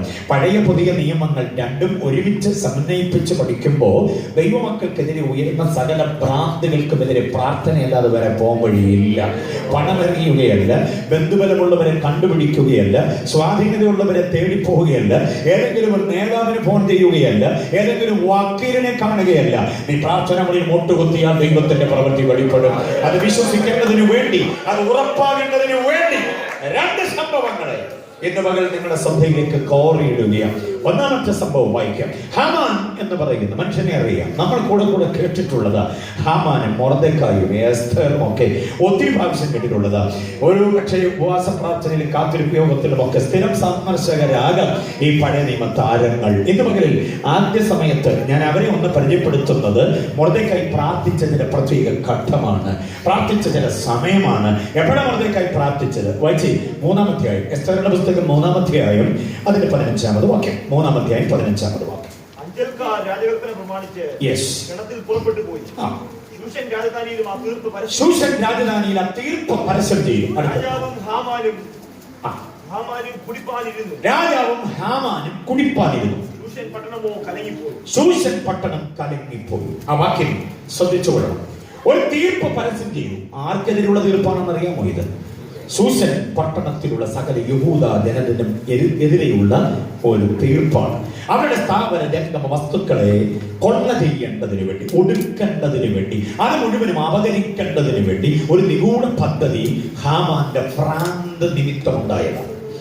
യഹൂദ ജനത്തെ മുഴുവനും കൂടെ നിഗ്രഹിച്ചു കളയുവാൻ ഹാമാൻ ഒരു വംശീയ ഭ്രാന്ത്, അതിന് പേര് കൊടുക്കാവുന്നത് വംശീയ ഭ്രാന്ത്. മനസ്സിലാക്കുന്നുണ്ടോ?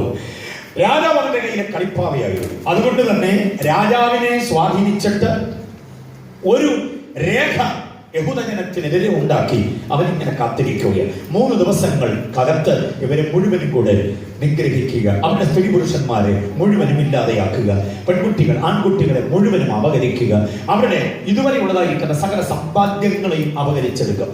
ഒന്ന് ചിന്തിച്ചു നോക്കിക്കേ, പ്രവാസികളായ നിങ്ങൾക്കറിയാം, മറ്റൊരു രാജ്യത്ത് പാർക്കുമ്പോൾ ഉണ്ടായേക്കാവുന്ന നിയമത്തിന്റെ ഉപരോധങ്ങളും നിയമത്തിന്റെ പ്രതിസന്ധികളും ഒക്കെ നിങ്ങൾക്ക് നന്നായിട്ട് അറിവുള്ളതാണല്ലോ. ശൂഷൻ നഗരത്തിൽ പാർക്കുന്ന യഹൂദ ജനം അന്ന് ബാബിലോണിലെ രാജാവായിരുന്ന നെബൂഖദ്നേസർ അവരെ യുദ്ധ തടവുകാരായി കൊണ്ടുവന്ന ശേഷം അവർ ആ നാട്ടിൽ ആദ്യം യുദ്ധ തടവുകാരായിരുന്നു. പിന്നീട് കാര്യങ്ങൾ അവർക്ക് അനുകൂലമായപ്പോൾ അവർ ആ നാട്ടിൽ സ്വദേശികളായി, പ്രദേശവാസികളായിട്ട് അവരങ്ങനെ പാർക്കുകയാണ്. ഏതാണ്ട് 70 വർഷം തികയാറാകുമ്പോൾ അവരിവിടുത്തെ ധനാഢ്യന്മാരായി മാറി. ഇഷ്ടംപോലെ ധനം അവർക്കുണ്ട്. പക്ഷേ ഹാമാൻ അവരുടെ ഭ്രാന്ത്, കോപത്തിന്റെ ഭ്രാന്ത്, വംശീയതയുടെ ഭ്രാന്ത്, അസൂയയുടെ ഭ്രാന്ത്, ഇതെല്ലാം കൂടെ മുഴച്ചു പറ്റിയവൻ രാജാവിനെ സ്വാധീനിച്ചിട്ട് ഈ ജനത്തിന്റെ മുഴുവൻ സമ്പാദ്യങ്ങളും അപകരിക്കേണ്ടതിന് വേണ്ടി അതിന് കാരണമായി മാറിയതോ ഇവനെ അംഗീകരിക്കുന്നില്ല എന്ന നിലയിൽ ഒരു Mordecai. Price the Lord. Mordecai അങ്ങനെ ആരുടെയും മുമ്പിൽ ഔദാര്യത്തിന് വേണ്ടി കാത്തു നിൽക്കുന്നയാളല്ല. ദൈവത്തിന് വേണ്ടി, ദൈവത്തിന്റെ കൃപയിൽ മാത്രം ആശ്രയിച്ച് ദൈവിക പദ്ധതികൾക്ക് വേണ്ടി മാത്രം നോക്കി പാർക്കുന്ന ആക്ഷേപമില്ലാത്തൊരു ദൈവദാസൻ. Price the Lord. ആത്മീയ ജീവിതം നമ്മൾ നന്നായി സൂക്ഷിക്കുമ്പോൾ നമുക്കെതിരെ പ്രതിസന്ധികൾ ഒത്തിരി ഉണ്ടെന്ന് ഈ സംഭവങ്ങളിലൂടെ നമുക്ക് ബോധ്യമാകുന്നതാണ്. ഹല്ലേലൂയ. ഏതായാലും സംഭവം നമുക്ക് നന്നായിട്ട് അറിയാവുന്നത് കൊണ്ട് ഞാൻ അവിടെ വിവരിക്കുന്നില്ല. മൊർദെഖായി ഹാമാന്റെ തീർപ്പ് പരസ്യം ചെയ്തു എന്നറിഞ്ഞപ്പോൾ ബാക്കിയുള്ള ജനത്തെ പോലെ നിലവിളിക്കാനൊന്നും തനിക്ക് നേരമില്ല. കരയാനോ വല്ലാത്തതായിരിക്കുന്ന കലക്കത്തിലാകാനൊന്നും തനിക്ക് നേരമില്ല. താൻ പ്രാർത്ഥന വഴി മുട്ടുകുത്തി. എസ്തറിന് താൻ നിർദ്ദേശം കൊടുത്തു, അന്തപുരത്തിൽ നീ വെറുതെ ഇരിക്കരുത്, ഈ സമയത്ത് നീ എന്തോ ചെയ്യരുത്, മിണ്ടാതിരിക്കരുത്, എന്തോ ഇതോണം, പ്രാർത്ഥിച്ചോണം. അന്തപുരത്തിൽ എസ്തറിന്റെ പ്രാർത്ഥന, രാജകൊട്ടാരത്തിന്റെ വാതിൽക്കൽ മൊർദെഖായിയുടെ പ്രാർത്ഥന. അന്തപുരത്തിൽ രാജ്ഞി പ്രാർത്ഥിക്കുന്നു, വാതിൽക്കാവൽക്കാരൻ എന്ന ഒരവസ്ഥ പോലും ഇല്ലാതെ ഒരു ഭിക്ഷാന്തിയെ പോലെ വാതിൽക്കൽ കിടക്കുന്നവന് പ്രാർത്ഥിക്കുന്നു. കേട്ടോ, പ്രാർത്ഥിക്കുന്ന കാര്യത്തിൽ ഉന്നത സ്ഥാനീയമാണ് അല്ലെങ്കിൽ താഴെക്കടയിലാണെന്നൊന്നും വ്യത്യാസമില്ല. പ്രാർത്ഥിക്കേണ്ട നേരത്തെ എല്ലാവരും പ്രാർത്ഥിച്ചേ പറ്റുള്ളൂ. Price the Lord. എനിക്ക് ഉന്നത ഉദ്യോഗമാണ്, ഞാൻ പ്രാർത്ഥിക്കേണ്ടതില്ല, എന്റെ പ്രാർത്ഥന വിഷയം ആർക്കെങ്കിലും SMS ചെയ്താൽ മതി, അവർ പ്രാർത്ഥിച്ചോളും, മെനക്കെട്ടിരിക്കുന്നവർ പ്രാർത്ഥിച്ചോളൂ എന്ന് പറഞ്ഞ് ആർക്കും പ്രാർത്ഥന ഒഴിഞ്ഞിരിക്കാൻ പറ്റില്ല. രാജ്ഞിയാണെങ്കിലും പ്രാർത്ഥിച്ചേ പറ്റൂ, രാജാവാണെങ്കിലും പ്രാർത്ഥിച്ചേ പറ്റൂ, ഒരു തൊഴിലുമില്ലാത്തവൻ ചില നിർണായക ഘട്ടങ്ങളിൽ പ്രാർത്ഥിച്ചേ പറ്റുള്ളൂ. ബോധ്യമാകുന്നവർക്കായി ദൈവത്തെ സ്തുതിക്കുന്നു. രാജ്ഞി അവിടെ പ്രാർത്ഥിക്കുന്നു, ഇവന്റെ രാജകൊട്ടാരത്തിന്റെ വാതിൽക്കൽ പ്രാർത്ഥിക്കുന്നു. ഈ പ്രാർത്ഥന സ്വർഗത്തിലേക്ക് എത്തി. എന്തിനാണെന്നറിയാമോ? ഹാമാന്റെ ഭ്രാന്തന് ചങ്ങലയിടാൻ. ഹല്ലേലൂയ. ഒരു രാജ്യം മുഴുവനും ഉപരോധം ഏർപ്പെടുത്തുമ്പോൾ, ഒരു രാജ്യം മുഴുവനും ജീവന് ഭീഷണിയായി നിൽക്കുമ്പോൾ പ്രാർത്ഥന അല്ലാതെ ഇതിന് പോകാൻ വഴിയില്ല. ഒടുവിൽ പ്രാർത്ഥന ഉയരത്തിലേക്ക് എത്തി. ഹാമാൻ ആകപ്പാടെ അസ്വസ്ഥനായി. വീട്ടിലെത്തുമ്പോൾ മുഖത്തൊരു ചൈതന്യവുമില്ല. വല്ലാത്ത വാട്ടം, വല്ലാത്ത പ്രതിസന്ധിയോടെ അവൻ ചെല്ലുക. ഭാര്യ സേറസ്, ബുദ്ധിമതിയായ ഒരു ഭാര്യ. അവർ ചോദിച്ചു, എന്തോ പറ്റി ഈ ദിവസങ്ങൾ? വല്ലാത്ത മൂടോപ്പാണല്ലോ. ഭർത്താവ് കയറി വരുമ്പം ആകെ ഉള്ളതായിരിക്കുന്ന ഭാവമാറ്റം കണ്ട് ബുദ്ധിമതിയായ ഭാര്യ പല പ്രാവശ്യം ചോദിച്ചു. ഒന്നുമില്ലെന്നൊക്കെ പറഞ്ഞ് അവൻ ഒഴിഞ്ഞു. പക്ഷേ ഒരു ദിവസം നിർബന്ധിച്ച് ചോദിച്ചപ്പോൾ ഉള്ള വിവരമെല്ലാം പറഞ്ഞു. മൊർദെഖായി എന്നൊരു മനുഷ്യന്റെ മനസ്സിനെ വല്ലാതെ അസ്വസ്ഥപ്പെടുത്തുന്നു. അവനെന്നെ മാനിക്കുന്നില്ല. രാജാവ് എന്നെ ഭയങ്കരമായി ആദരിക്കുന്നുണ്ട്. പക്ഷേ ഈ ആദരവുകൾക്ക് എല്ലാം വിരുദ്ധമായി മൊർദെഖായിയുടെ മനോഭാവം എന്നെ അസ്വസ്ഥനാക്കുന്നു.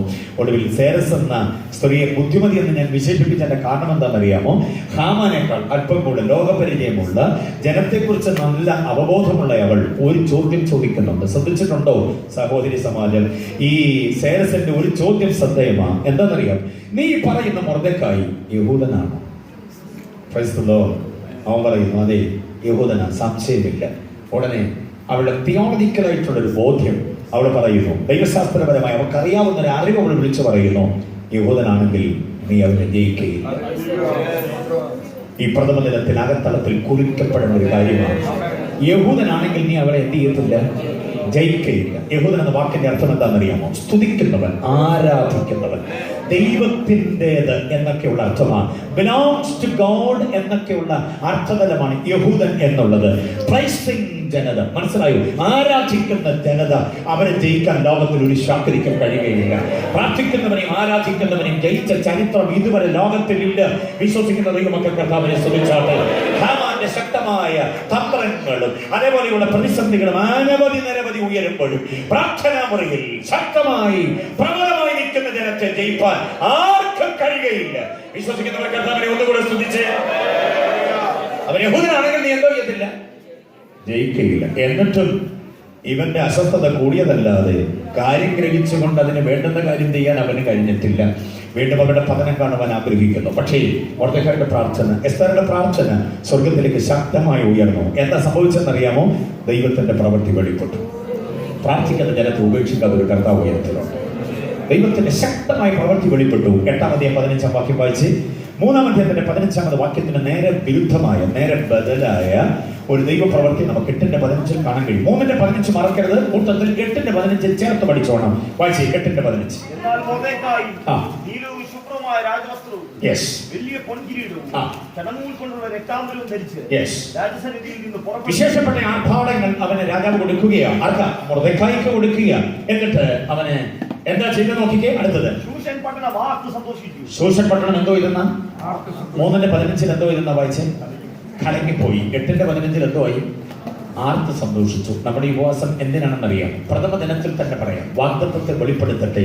ചില കലക്കം മാറ്റത്തിന്റെ വായിൽ ആർത്ത് വരേണ്ടതിന്, ചില കുടുംബങ്ങളുടെ കലക്കം മാറേണ്ടതിന്, ചില മനസ്സുകളുടെ കലക്കം മാറേണ്ടതിന്, സാമ്പത്തിക മണ്ഡലത്തിലെ ചില കലക്കം മാറി നിന്റെ വായിൽ ആർപ്പ് തരേണ്ടതിന്, ഇതുവരെ പരിശ്രമിച്ചിട്ട് ലഭിക്കപ്പെടാതെ പോയ ചില നേട്ടങ്ങളിലേക്ക് ദൈവാത്മാവ് വഴിതെളിക്കേണ്ടതിന് വേണ്ടിയാണ്. വിശ്വസിക്കുന്ന ദൈവമക്കൾ എത്ര പേരുണ്ട്?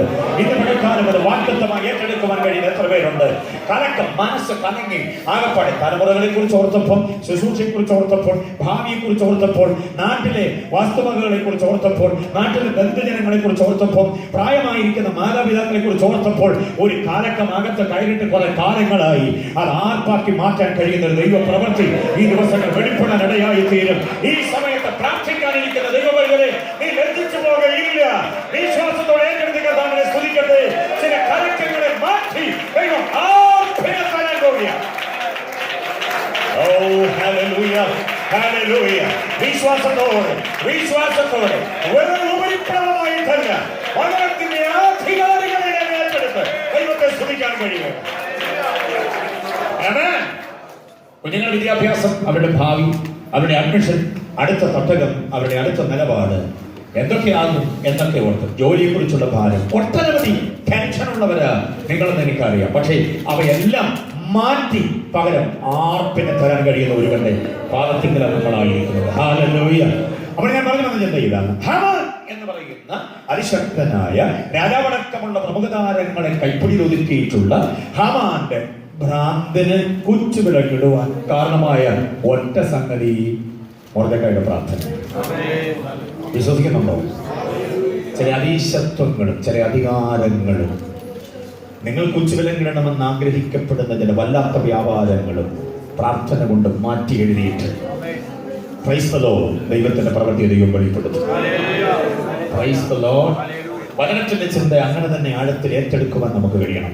വചനത്തിന്റെ വാഗ്ദത്തങ്ങളെ ഏറ്റെടുക്കുന്നതാണ് ഏറെ ശ്രേഷ്ഠകരമായ അനുഭവം. അതാണ് നമുക്ക് ആത്മീയ ബലം നൽകുന്നത്. പഴയ നിയമത്തിലെ ആ സംഭവം ഞാൻ അവസാനിപ്പിക്കുന്നു. വേറൊരു ഭ്രാന്തിനെ കേൾക്കണം. ദൈവജനം പ്രാർത്ഥിച്ചിട്ട് ഒരു ഭ്രാന്തന് കൂച്ചുവിലം കിട്ട രണ്ടാമത്തെ സംഭവം പുതിയ നിയമത്തിൽ ഞാൻ എടുത്തു കാട്ടാം. വായിക്കാൻ അപ്പോസ്തലപ്രവൃത്തി 26-ാം അധ്യായം അതിന്റെ 10-ാമത് വാക്യം. അപ്പോസ്തലപ്രവൃത്തി 26:10. ദൈവജനത്തിനെതിരെ ശക്തമായ ഭ്രാന്തോടുകൂടെ എഴുന്നേറ്റ ഒരു വല്ലാത്ത വ്യാപാരം, ഒരു ഭയങ്കര ശക്തി. യെസ്, അത് ഞാൻ യെരൂശലേമിൽ ചെയ്തിട്ടുമുണ്ട്. അടുത്തത് മഹാപുരോഹിതന്മാരുടെ അധികാരപത്രം വാങ്ങി വിശുദ്ധന്മാരിൽ പലരെയും തടവിലാക്കി അടച്ചു. അവരെ നിഗ്രഹിക്കുന്ന സമയം ഞാനും സമ്മതം കൊടുത്തു. അടുത്തത്, ഞാൻ എല്ലാ പള്ളികളിലും അവരെ പലപ്പോഴും ദണ്ഡിപ്പിച്ചുകൊണ്ട് ഭൂഷണം പറയാൻ നിർബന്ധിക്കുകയും അവരുടെ നേരെ അത്യന്തം അവർക്കെതിരെ ഭ്രാന്തി പിടിച്ച് എന്നല്ല. ലൂക്കോസ് ചരിത്രകാരൻ ഞാൻ പറഞ്ഞില്ലേ, ലൂക്കോസിന്റെ രചനയുടെ പ്രത്യേകത നോക്കിയേ. ഭ്രാന്തി പിടിച്ചെന്നല്ല, പിന്നെ എങ്ങനെ? ആദ്യന്തം ഭ്രാന്തി പിടിച്ച് എന്ന് പറഞ്ഞാൽ നശീകരണം കാണാതെ അടങ്ങുകയില്ലെന്നുള്ള താല്പര്യത്തോട് പിന്നാലെ കൂടിയ ഒരു വല്ലാത്ത ശക്തിയായിരുന്നു ആര്? ശൗൽ. പഠിക്കണം ശൗലിനെ കുറിച്ച്. ബെന്യാമിൻ ഗോത്രജൻ 30 വയസ്സ് പോലും തികയുന്നതിന് മുൻപ് അധികാരികളെ മുഴുവനും കൈപ്പിടി ഒതുക്കിയ ഒരു കുതിര. 8-ാം അധ്യായത്തിന്റെ 3-ാമത് വാക്യം. വീട് തോറും ചെന്ന് പുരുഷന്മാരെയും സ്ത്രീകളെയും പുരുഷന്മാരെയും പിടിച്ചിഴച്ച് തടവിൽ ഏൽപ്പിച്ചു പോന്നു. അടുത്തൊരു ഡയലോഗാണ് ഗംഭീരം. അടുത്തത്, സഭ എന്തോ ഇതു. ഓഹോ, അത് വായിച്ചു കേട്ടിട്ട് നിങ്ങൾക്ക് എന്തോ തോന്നുന്നു? ഞാൻ എന്റെ സഭയെ പണിയും, പാതാള ഗോപുരങ്ങൾ അതിനെ. യേശുവിന്റെ വാക്കിനെ കാറ്റിൽ പറത്തിക്കൊണ്ടാണ് സഭയെ അവൻ എന്തോ ഇതെന്നാ പറയുന്നത്, മുടിച്ചു പോകും. ഒരു ശക്തിക്കും എന്റെ സഭയെ നശിപ്പിക്കാൻ കഴിയത്തില്ലെന്ന് കർത്താവ് പറഞ്ഞിട്ട് അധിക കാലമായില്ല. ഒരുവൻ കച്ചുകെട്ടി ഇറങ്ങി സഭ എന്തോ ചെയ്യാൻ, മുടിച്ചു കളയാൻ. പക്ഷേ ഈ ഭ്രാന്തനെതിരെ സഭ ഏതെങ്കിലും മാളത്തിൽ ഒളിച്ചില്ല, പകരം മുട്ടുകുത്തി ദൈവസന്നിധിയിൽ പ്രാർത്ഥിക്കാൻ. സഭ ഒരുമിച്ച് പ്രാർത്ഥിച്ച ദൈവത്തിന്റെ പ്രവൃത്തി വെളിപ്പെടും. വിശ്വസിക്കുന്ന എത്ര പേരുണ്ട്? എല്ലാ വിഭാഗീയതകളും മറന്ന് തോളൊരുമി കൈയോട് കൈ കോർത്ത് പിടിച്ചുകൊണ്ട് കണ്ണുനീരോട് ദൈവസന്നിധിയിൽ മുട്ടുകുത്താൻ കഴിഞ്ഞാൽ സഭയ്ക്കൊരു വലിയ വിടുതലുണ്ടെന്നാണ് ഞാൻ ഈ പറഞ്ഞു വരുന്നത്. അത് വിശ്വസിക്കുന്നവർക്കായി ദൈവത്തെ സ്തുതിക്കണം. ജുഡായിസം മതത്തിന്റെയും പുരോഹിതന്മാരുടെയും അധികാരവർഗത്തിന്റെയും മുഴുവൻ സപ്പോർട്ടും തനിക്കുണ്ട്. അതുകൊണ്ടാണ് അവർ അധികാരപത്രം എഴുതി കൊടുത്തത്. മനസ്സിലായോ? എവിടെയുള്ള ക്രൈസ്തവരെ നിഗ്രഹിക്കുവാൻ വേണ്ടി അവസാന വാക്ക് പറയുവാൻ പരമാധികാരമുള്ളവന്റെ കയ്യൊപ്പ് എഴുതി കിട്ടിയ ഒരു പത്രം പോക്കറ്റിലുണ്ട്. അതുകൊണ്ട് തന്നെയാണ് സഭയെ മുട്ടിക്കാൻ ഇറങ്ങിയത്. സ്ത്രീകളെയും പുരുഷന്മാരെയും അടിച്ചവസരാക്കി. അവിടെ ഒരു പദമുണ്ട്, ശ്രദ്ധിച്ചു കണ്ടോണം. വീട് തോറും കയറി. ശ്രദ്ധിച്ചായിരുന്നോ പ്രയോഗം?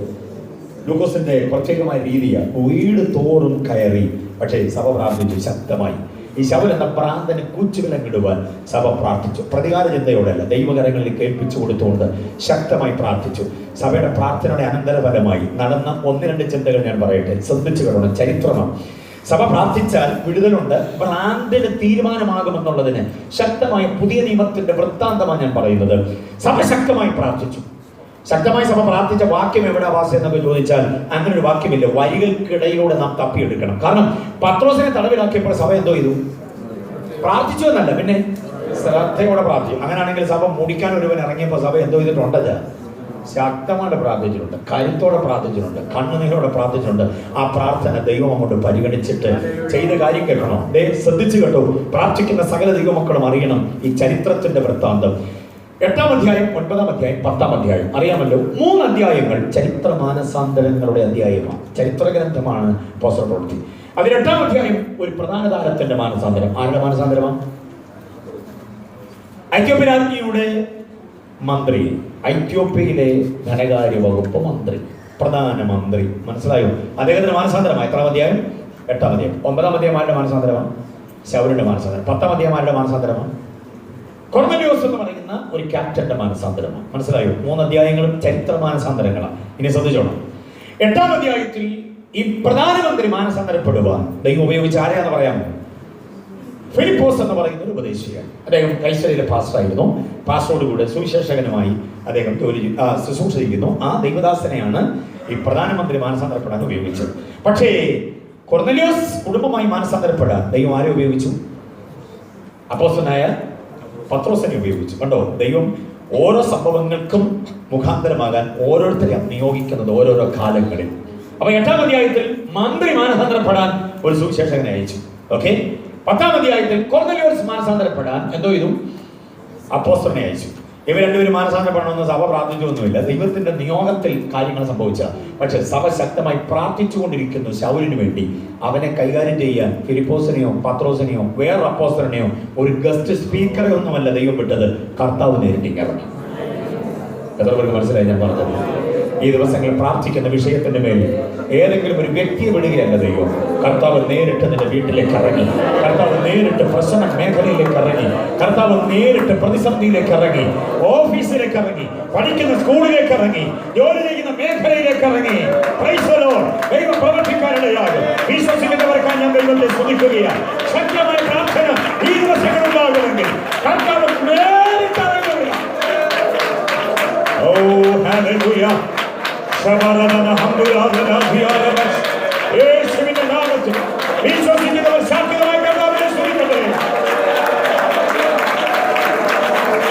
ഹല്ലേലൂയ. ആമേൻ. എത്ര പേർ ആഗ്രഹിക്കുന്നു കർത്താവ് നേരിട്ടണം? ഒരു പ്രവാചകനായി പുൾപിറ്റിൽ നിന്നുണ്ടെങ്കിൽ നിങ്ങളുടെ തലയിലോട്ടൊക്കെ തൊട്ടിട്ട് എന്തെങ്കിലുമൊക്കെ പറയുന്നതിനേക്കാൾ അധികം കർത്താവ് നേരിട്ട് പ്രശ്നബാധിത മേഖലയിലേക്ക്, കർത്താവ് നേരിട്ട് വ്യക്തികളിലേക്ക് ഇറങ്ങും. പാർക്കുന്ന വീടുകളിലേക്ക് ദൈവം ഇറങ്ങും. കർത്താവ് ഇറങ്ങിയാൽ വന്ന് കണ്ട് ഹായ് പറഞ്ഞിട്ട് പോവുകയല്ല, പ്രശ്നത്തിന് തീർപ്പുണ്ടാക്കി പോവുകയാണ്. ശൗലിനെ കൈകാര്യം ചെയ്യുവാൻ സഭ പ്രാർത്ഥിച്ചു, ഏൽപ്പിച്ചു. കർത്താവ് ഇറങ്ങി അടിച്ചു തറക്കളഞ്ഞു. സൂര്യനെ വെല്ലുന്ന ഒരു പ്രകാശത്തിൽ കണ്ണിന്റെ ഫിലമെന്റ് തട്ടിപ്പോയി. എഴുന്നേറ്റ് നടക്കാൻ നിർവാഹമില്ലാതെയായി. ഹല്ലേലൂയ. മുമ്പേ കർത്താവിദാസൻ ചാർജ് ചെയ്തപ്പോൾ പറഞ്ഞ വാചകം നിങ്ങൾ ശ്രദ്ധിച്ചോ? അനന്യാസ് ഭയപ്പെട്ടു അവനെ. പക്ഷെ ഭയപ്പെട്ടവനെ അനന്യാസിന്റെ കയ്യിലേക്ക് ദൈവം ഏൽപ്പിച്ചു കൊടുത്തു. നാം ഭയക്കുന്ന ചില മേഖലകളെ കർത്താവ് നമ്മുടെ കയ്യിലേക്ക് നൽകി തരാൻ അവൻ നേരിട്ട് ഇറങ്ങി വരിക. നീ ഭയക്കുന്ന ചില വ്യക്തികളുണ്ട്, നീ ഭയക്കുന്ന ചില രേഖകളുണ്ട്, നീ ഭയക്കുന്ന ചില മണ്ഡലങ്ങളുണ്ട്. അതിനെ കൈകാര്യം ചെയ്ത് നിന്റെ കയ്യിലേക്ക് നൽകി തരാൻ കർത്താവ് നേരിട്ട് ഇറങ്ങുക. ഈ ദിവസങ്ങൾ അതിന്റെ ദിവസങ്ങളാണ്. ഈ പ്രഥമ ദിവസം അതിന്റെ വാഗ്ദത്തങ്ങൾ മുന്നേറാനിടയാണ്. ഹല്ലേലൂയ. പ്രാർത്ഥനയുടെ മറുപടി അതാണ്. മനസ്സിലായോ? ഇനി കേട്ടോ, 8-ാം അധ്യായത്തിന്റെ 3-ാം വാക്യത്തിൽ വായിച്ചൊരു പ്രയോഗം പ്രത്യേകം ശ്രദ്ധിക്കണമെന്ന് ഞാൻ പറഞ്ഞില്ലേ? വീട് തോറും കയറി. ശൗൽ എന്തോ ഇതെന്ന സഭ അങ്ങോട്ട് പ്രാർത്ഥിച്ചപ്പോൾ കർത്താവ് അവനെ കൈകാര്യം ചെയ്തപ്പോൾ അവന്റെ സ്ഥിതി എന്തോ ആയെന്നറിയാമോ? 20-ാം വാക്യം വായിച്ചത്. അപ്പോസ്തലപ്രവൃത്തി 20-ാം വാക്യം. വാക്യം കൊണ്ട് നമ്മൾ പഠിക്കുകയാണ്. ഓക്കെ, വാക്യം കൊണ്ട് കണക്ട് ചെയ്ത ആശയത്തെ ഞാൻ സമർത്ഥിക്കുകയാണ്. ശ്രദ്ധിച്ചോ?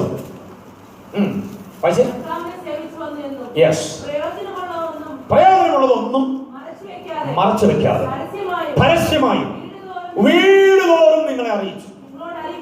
അതാ മനസ്സിലായോ? പണ്ട് വീട് കയറി എന്തിനായിരുന്നു? പണ്ട് വീട് കയറി എന്തിനായിരുന്നു? അല്ല, ഇപ്പൊ വീട് കയറി എന്തിനാ? സുവിശേഷം അറിയിക്കാൻ. ഇതിനിടയ്ക്ക് നടന്നെന്തോന്ന് പറ. വീട് കയറി തല്ലിയവനെ വീട് കയറി സുവിശേഷം അറിയിക്കുന്നവനാക്കി മാറ്റുന്നതിനിടയിൽ സംഭവിച്ച കാര്യം എന്തുവാ? സഭയുടെ പ്രാർത്ഥന.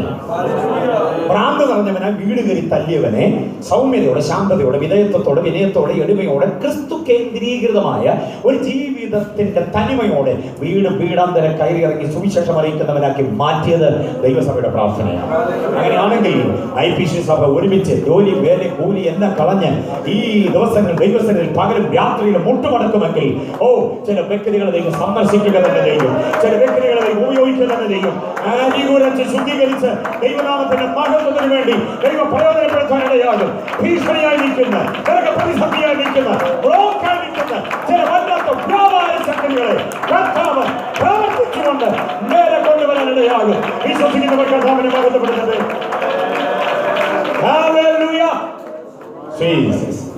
കേൾക്കണം മറ്റൊരു ചിന്ത. സഭയുടെ പ്രാർത്ഥന ഈ ഭ്രാന്തനെ കൈകാര്യം ചെയ്ത മറ്റൊരു രീതി കേൾക്കണം. ഞാൻ പറഞ്ഞില്ലേ, അവസാന വാക്ക് പറയാനുള്ള പരമാധികാരമുള്ളവന്റെ കയ്യിൽ നിന്ന് കയ്യൊപ്പ് വാങ്ങിയ ഒരധികാരപത്രം കീശയിലുണ്ട്. അതുകൊണ്ടാണ് ക്രൈസ്തവ സഭയ്ക്കെതിരെ പീഡനം അഴിച്ചുവിട്ടുകൊണ്ടിറങ്ങിയത്. സഭ പ്രാർത്ഥിച്ചു ശക്തമായി. കർത്താവ് ദമസ്കോസിന്റെ പടിവാതിക്കൽ ആട്ടിച്ച് താഴെ കളഞ്ഞപ്പോ ഈ പോക്കറ്റിൽ നിന്ന് അധികാര പത്രം ചുരുട്ടിക്കൂട്ടി എറിഞ്ഞ് ഓടയിലേക്ക് കളഞ്ഞു. അവനെ അനന്യാസിനെ വിട്ട് പ്രാർത്ഥിപ്പിച്ച് ശക്തീകരണം കൊടുത്തു കഴിഞ്ഞപ്പോൾ ഒരു പത്രം കീറി എറിഞ്ഞിട്ട് ഇവന്റെ കൈകൊണ്ട് തന്നെ 14 പത്രം എഴുതിച്ചു ദൈവം. മനസ്സിലായോ? റോമാലേഖനം മുതൽ എബ്രായ ലേഖനം വരെയുള്ള 14 പത്രികകൾ, ദൈവസഭയുടെ ഉജ്ജ്വലമായ ഉപദേശ സംഹിതകൾ, ദൈവസഭയുടെ തനതായ പെന്തക്കോസ്തിന്റെ തനതായ സഭ, അതിന്റെ അനുഭവങ്ങളും അതിന്റെ ഉപദേശ സംഹിതകളും. സഭയെക്കുറിച്ച് പഠിക്കണോ? പുനരാഗമനത്തെ കുറിച്ച് പഠിക്കണോ? ക്രിസ്തു പരിജ്ഞാനത്തെ കുറിച്ച് പഠിക്കണോ? ദൈവമാരാണെന്ന് പഠിക്കണോ? ദൂതന്മാരാണെന്ന് പഠിക്കണോ? തിയോളജിയുടെ സമസ്ത വിഷയങ്ങൾ പഠിക്കണോ? 14 ലേഖനങ്ങളാ സിലബസ്. ഒറ്റ അധികാരപത്രം കൊണ്ട് ക്രൈസ്തവ സഭയെ മുടിക്കാൻ ഇറങ്ങിയവനെ കൊണ്ട് സഭയെ വളർത്താൻ 14 പത്രങ്ങൾ എഴുതിച്ച നമ്മുടെ കർത്താവിന്റെ സന്നിധിയിലാണ് നമ്മൾ മുട്ടുകുത്തിയിരിക്കുന്നത്. ഈ ദിവസങ്ങൾ വലിയ ചില പ്രവർത്തികൾ വെളിപ്പെടും. പ്രഥമ ദിനത്തിൽ ആത്മീയ ഉത്സാഹം പ്രാർത്ഥനാമുറിയിൽ ഉണ്ടാകേണ്ടതിന് ഈ സമയത്ത് നാം പ്രാർത്ഥിക്കാൻ ഒരുപ്പെട്ടാൽ ദൈവപ്രവൃത്തി വെളിപ്പെടും. ചില ഭ്രാന്തിനെ ദൈവം കൈകാര്യം. സഹപ്രവർത്തകരാണോ നമുക്ക് ഭ്രാന്തായിട്ട് നിൽക്കുന്നത്? അത് ജോലി ചെയ്യുന്ന മേഖലയിൽ ബോസാണോ ഭ്രാന്തായിട്ട് നിൽക്കുന്നത്? ആരാ ഭ്രാന്ത്? നാട്ടിലെ ആരെങ്കിലും ആണോ ഭ്രാന്തായി? കുടുംബ ബന്ധങ്ങളിലെ ആരെങ്കിലും ആണോ? പേടിക്കേണ്ട കാര്യമൊന്നുമില്ല. പ്രാർത്ഥന മുറിയിൽ മുട്ടുകുത്തുമാകുമോ ആ ഭ്രാന്തിനെ കർത്താവ് കൈകാര്യം ചെയ്യും. വിശ്വസിക്കുന്നവർ കർത്താവിനെ ശ്രദ്ധിച്ചാട്ട് അവൻ പ്രാർത്ഥിക്കേണ്ടതിന് വേണ്ടിയുള്ള ഒരു സമയം, the time of his prayer. കർത്താവ് നമുക്ക് മാതൃക കാണിച്ചു തരിക. ഈ സമയത്ത് നമ്മൾ എന്തോ ചെയ്യണം? മിണ്ടാതിരിക്കരുത്. പിന്നെന്തോ ഇതേ പറ്റുള്ളൂ? പ്രാർത്ഥിക്കണം. ശക്തമായി പ്രാർത്ഥിക്കാൻ ഒരുപ്പെടുക. എനിക്കറിയാം 1-2 മീറ്റിംഗിൽ മാത്രമേ സംബന്ധിച്ചുള്ളൂ നിങ്ങളോടുകൂടെ. പക്ഷെ നിങ്ങളുടെ ആത്മീയ തീഷ്ണതയും പ്രാർത്ഥിക്കുവാനുള്ള നിങ്ങളുടെ താല്പര്യവും ഒക്കെ നിങ്ങളെ നന്നായി ആത്മീയതയുടെ പച്ചപ്പുൽമേടിൽ നയിക്കാൻ ഒരു അനുഗ്രഹിത കർത്തൃദാസൻ കുടുംബമായി ഇവിടെയൊക്കെ ഉള്ളതുകൊണ്ട് ആത്മീയ ശുശ്രൂഷയുടെ അനുഗ്രഹിതമായിരിക്കുന്ന അനുഭവങ്ങൾ നിങ്ങൾക്കുണ്ട് എന്നെനിക്ക് ബോധ്യമാകുന്നുണ്ട്. തീർച്ചയായും ഈ ദിവസങ്ങളിലെ പ്രാർത്ഥന ഒരു വലിയ വിടുതലിന് ഭാഗമായി ചെയ്യും. വിശ്വസിക്കുന്നവരെ കാലമടിച്ച് കർത്താവിനെ സ്തുതിച്ച്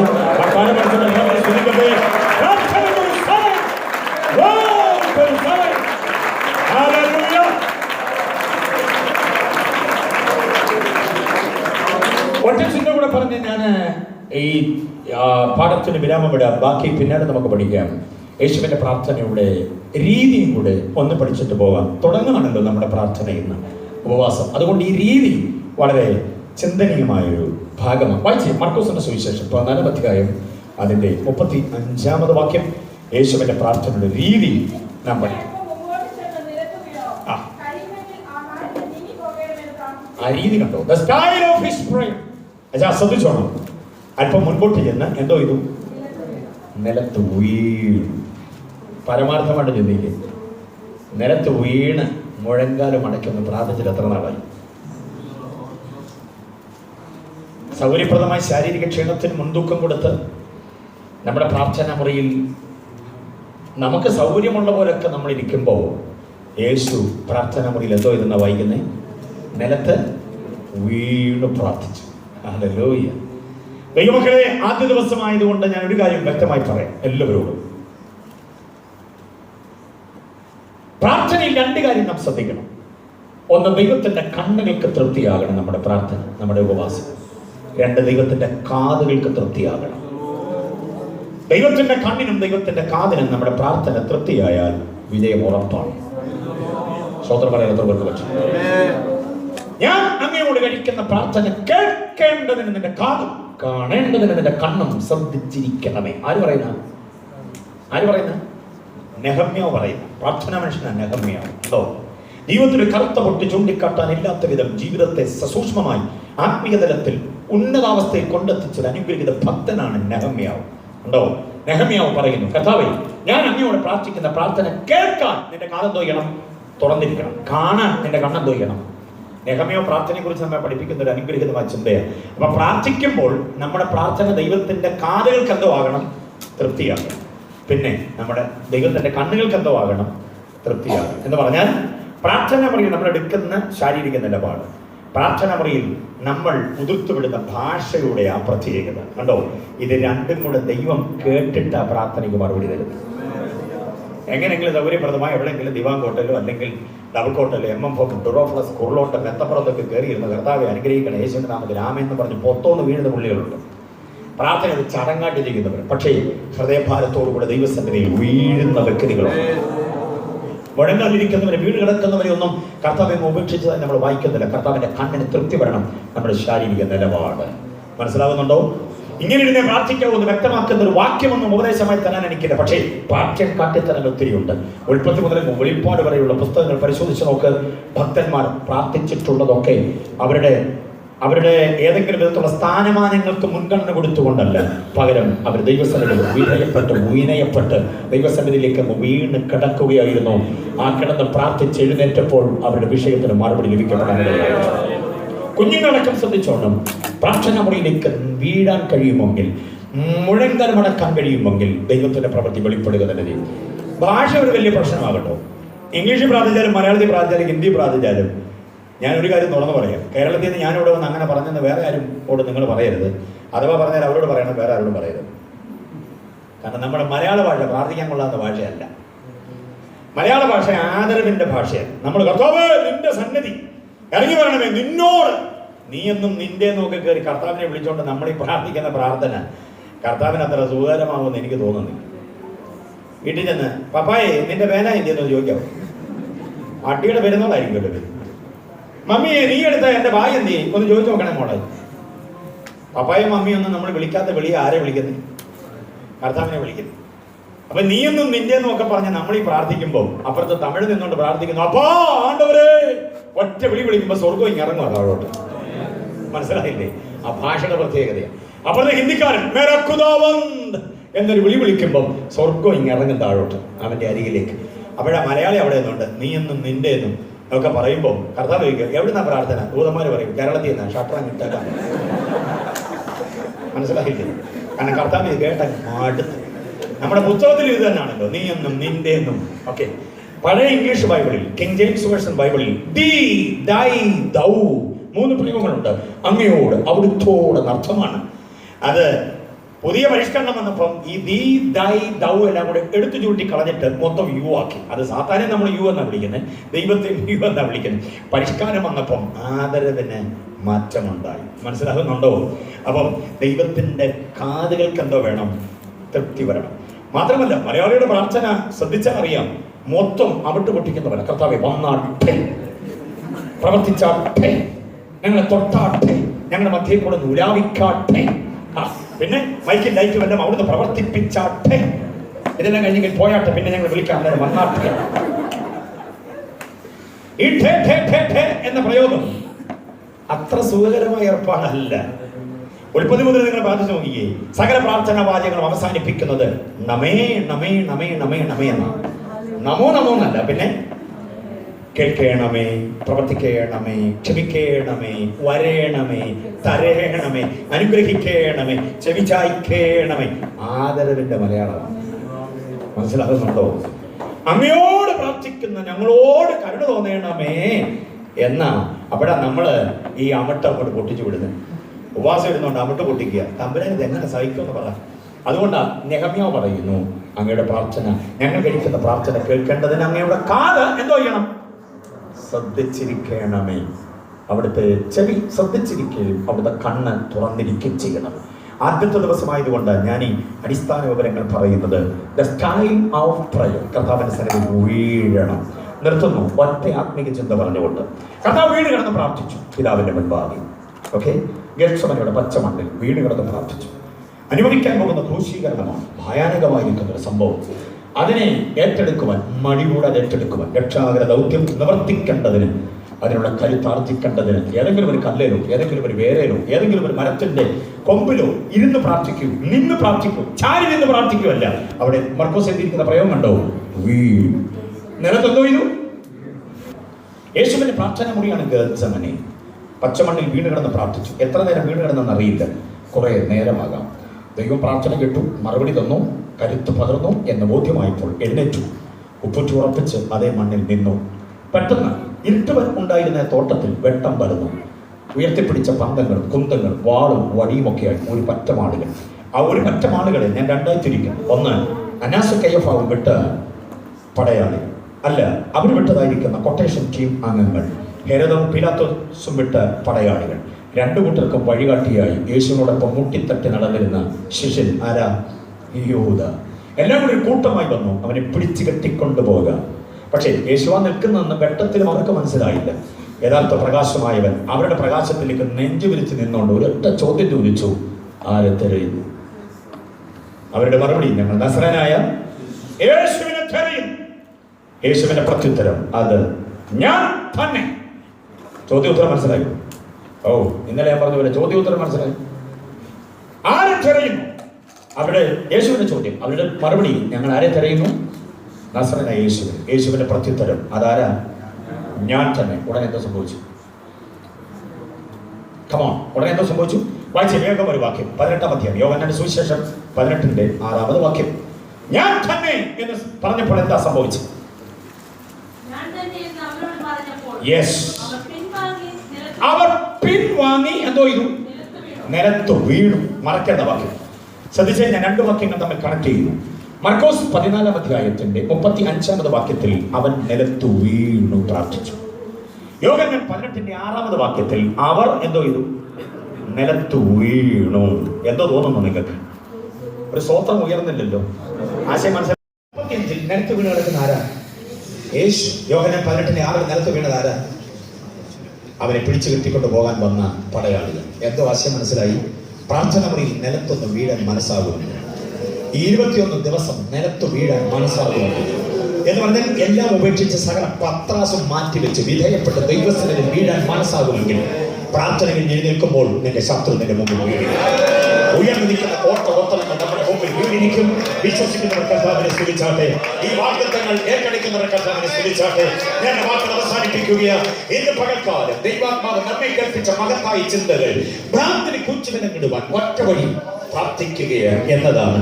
ഉയർന്നിരിക്കുന്ന ശത്രുവിന്റെ കോട്ടകൊത്തളങ്ങൾ വീഴുവാൻ, മതിൽക്കെട്ടുകൾ തകർന്നു വീഴുവാൻ, ഉയർന്നു നിൽക്കുന്ന പത്തിരി ചാടുന്ന ചില പോരാട്ടങ്ങൾ, കാലപ്പഴക്കമുള്ള ചില അന്ധകാര വ്യാപാരങ്ങളുടെ, ചില ദുർമന്ത്രവാദ ശക്തികളുടെ, കാലപ്പഴക്കമുള്ള ചില ചെയ്തു ദോഷങ്ങളുടെ, കടൽ കടന്ന് നമ്മുടെ പിന്നാലെ കൂടിയ ചില പാരമ്പര്യത്തിന്റെ വ്യാപാര ശക്തികൾ, ചില പിന്തുടർച്ചകൾ നിലത്ത് വീഴേണ്ടതിന് ഈ ദിവസങ്ങൾ നമ്മോട് നിലത്ത് വീഴാൻ ദൈവാത്മാവ് ആവശ്യപ്പെടുകയാണ്.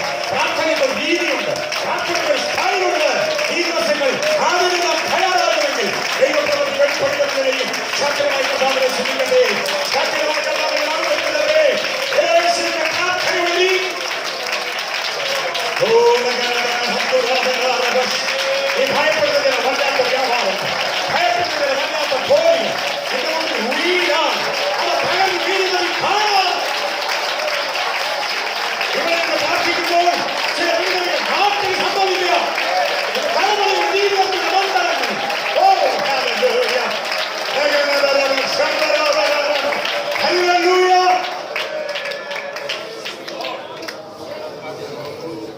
ഹല്ലേലൂയ.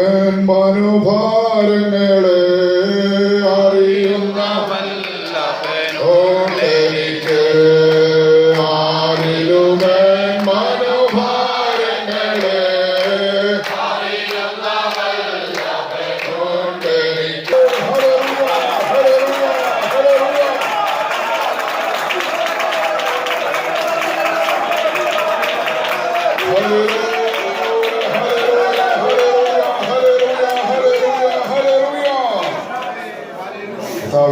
രാവിലെ നമ്മുടെ കണ്ണുകളിലേക്ക് നമുക്ക് ദൈവത്തോട് പ്രാർത്ഥിക്കാം. വചനത്തിന്റെ പച്ചയായ മേച്ചപ്പുറങ്ങളിലൂടെ പരിശുദ്ധാത്മാവ് നമ്മെ നടത്തി ശാന്തതയുള്ള ദൈവവചനത്തിന്റെ ശക്തി നമ്മുടെ ജീവിതത്തിൽ നിന്ന് രാവിലെ അനുഭവിപ്പാൻ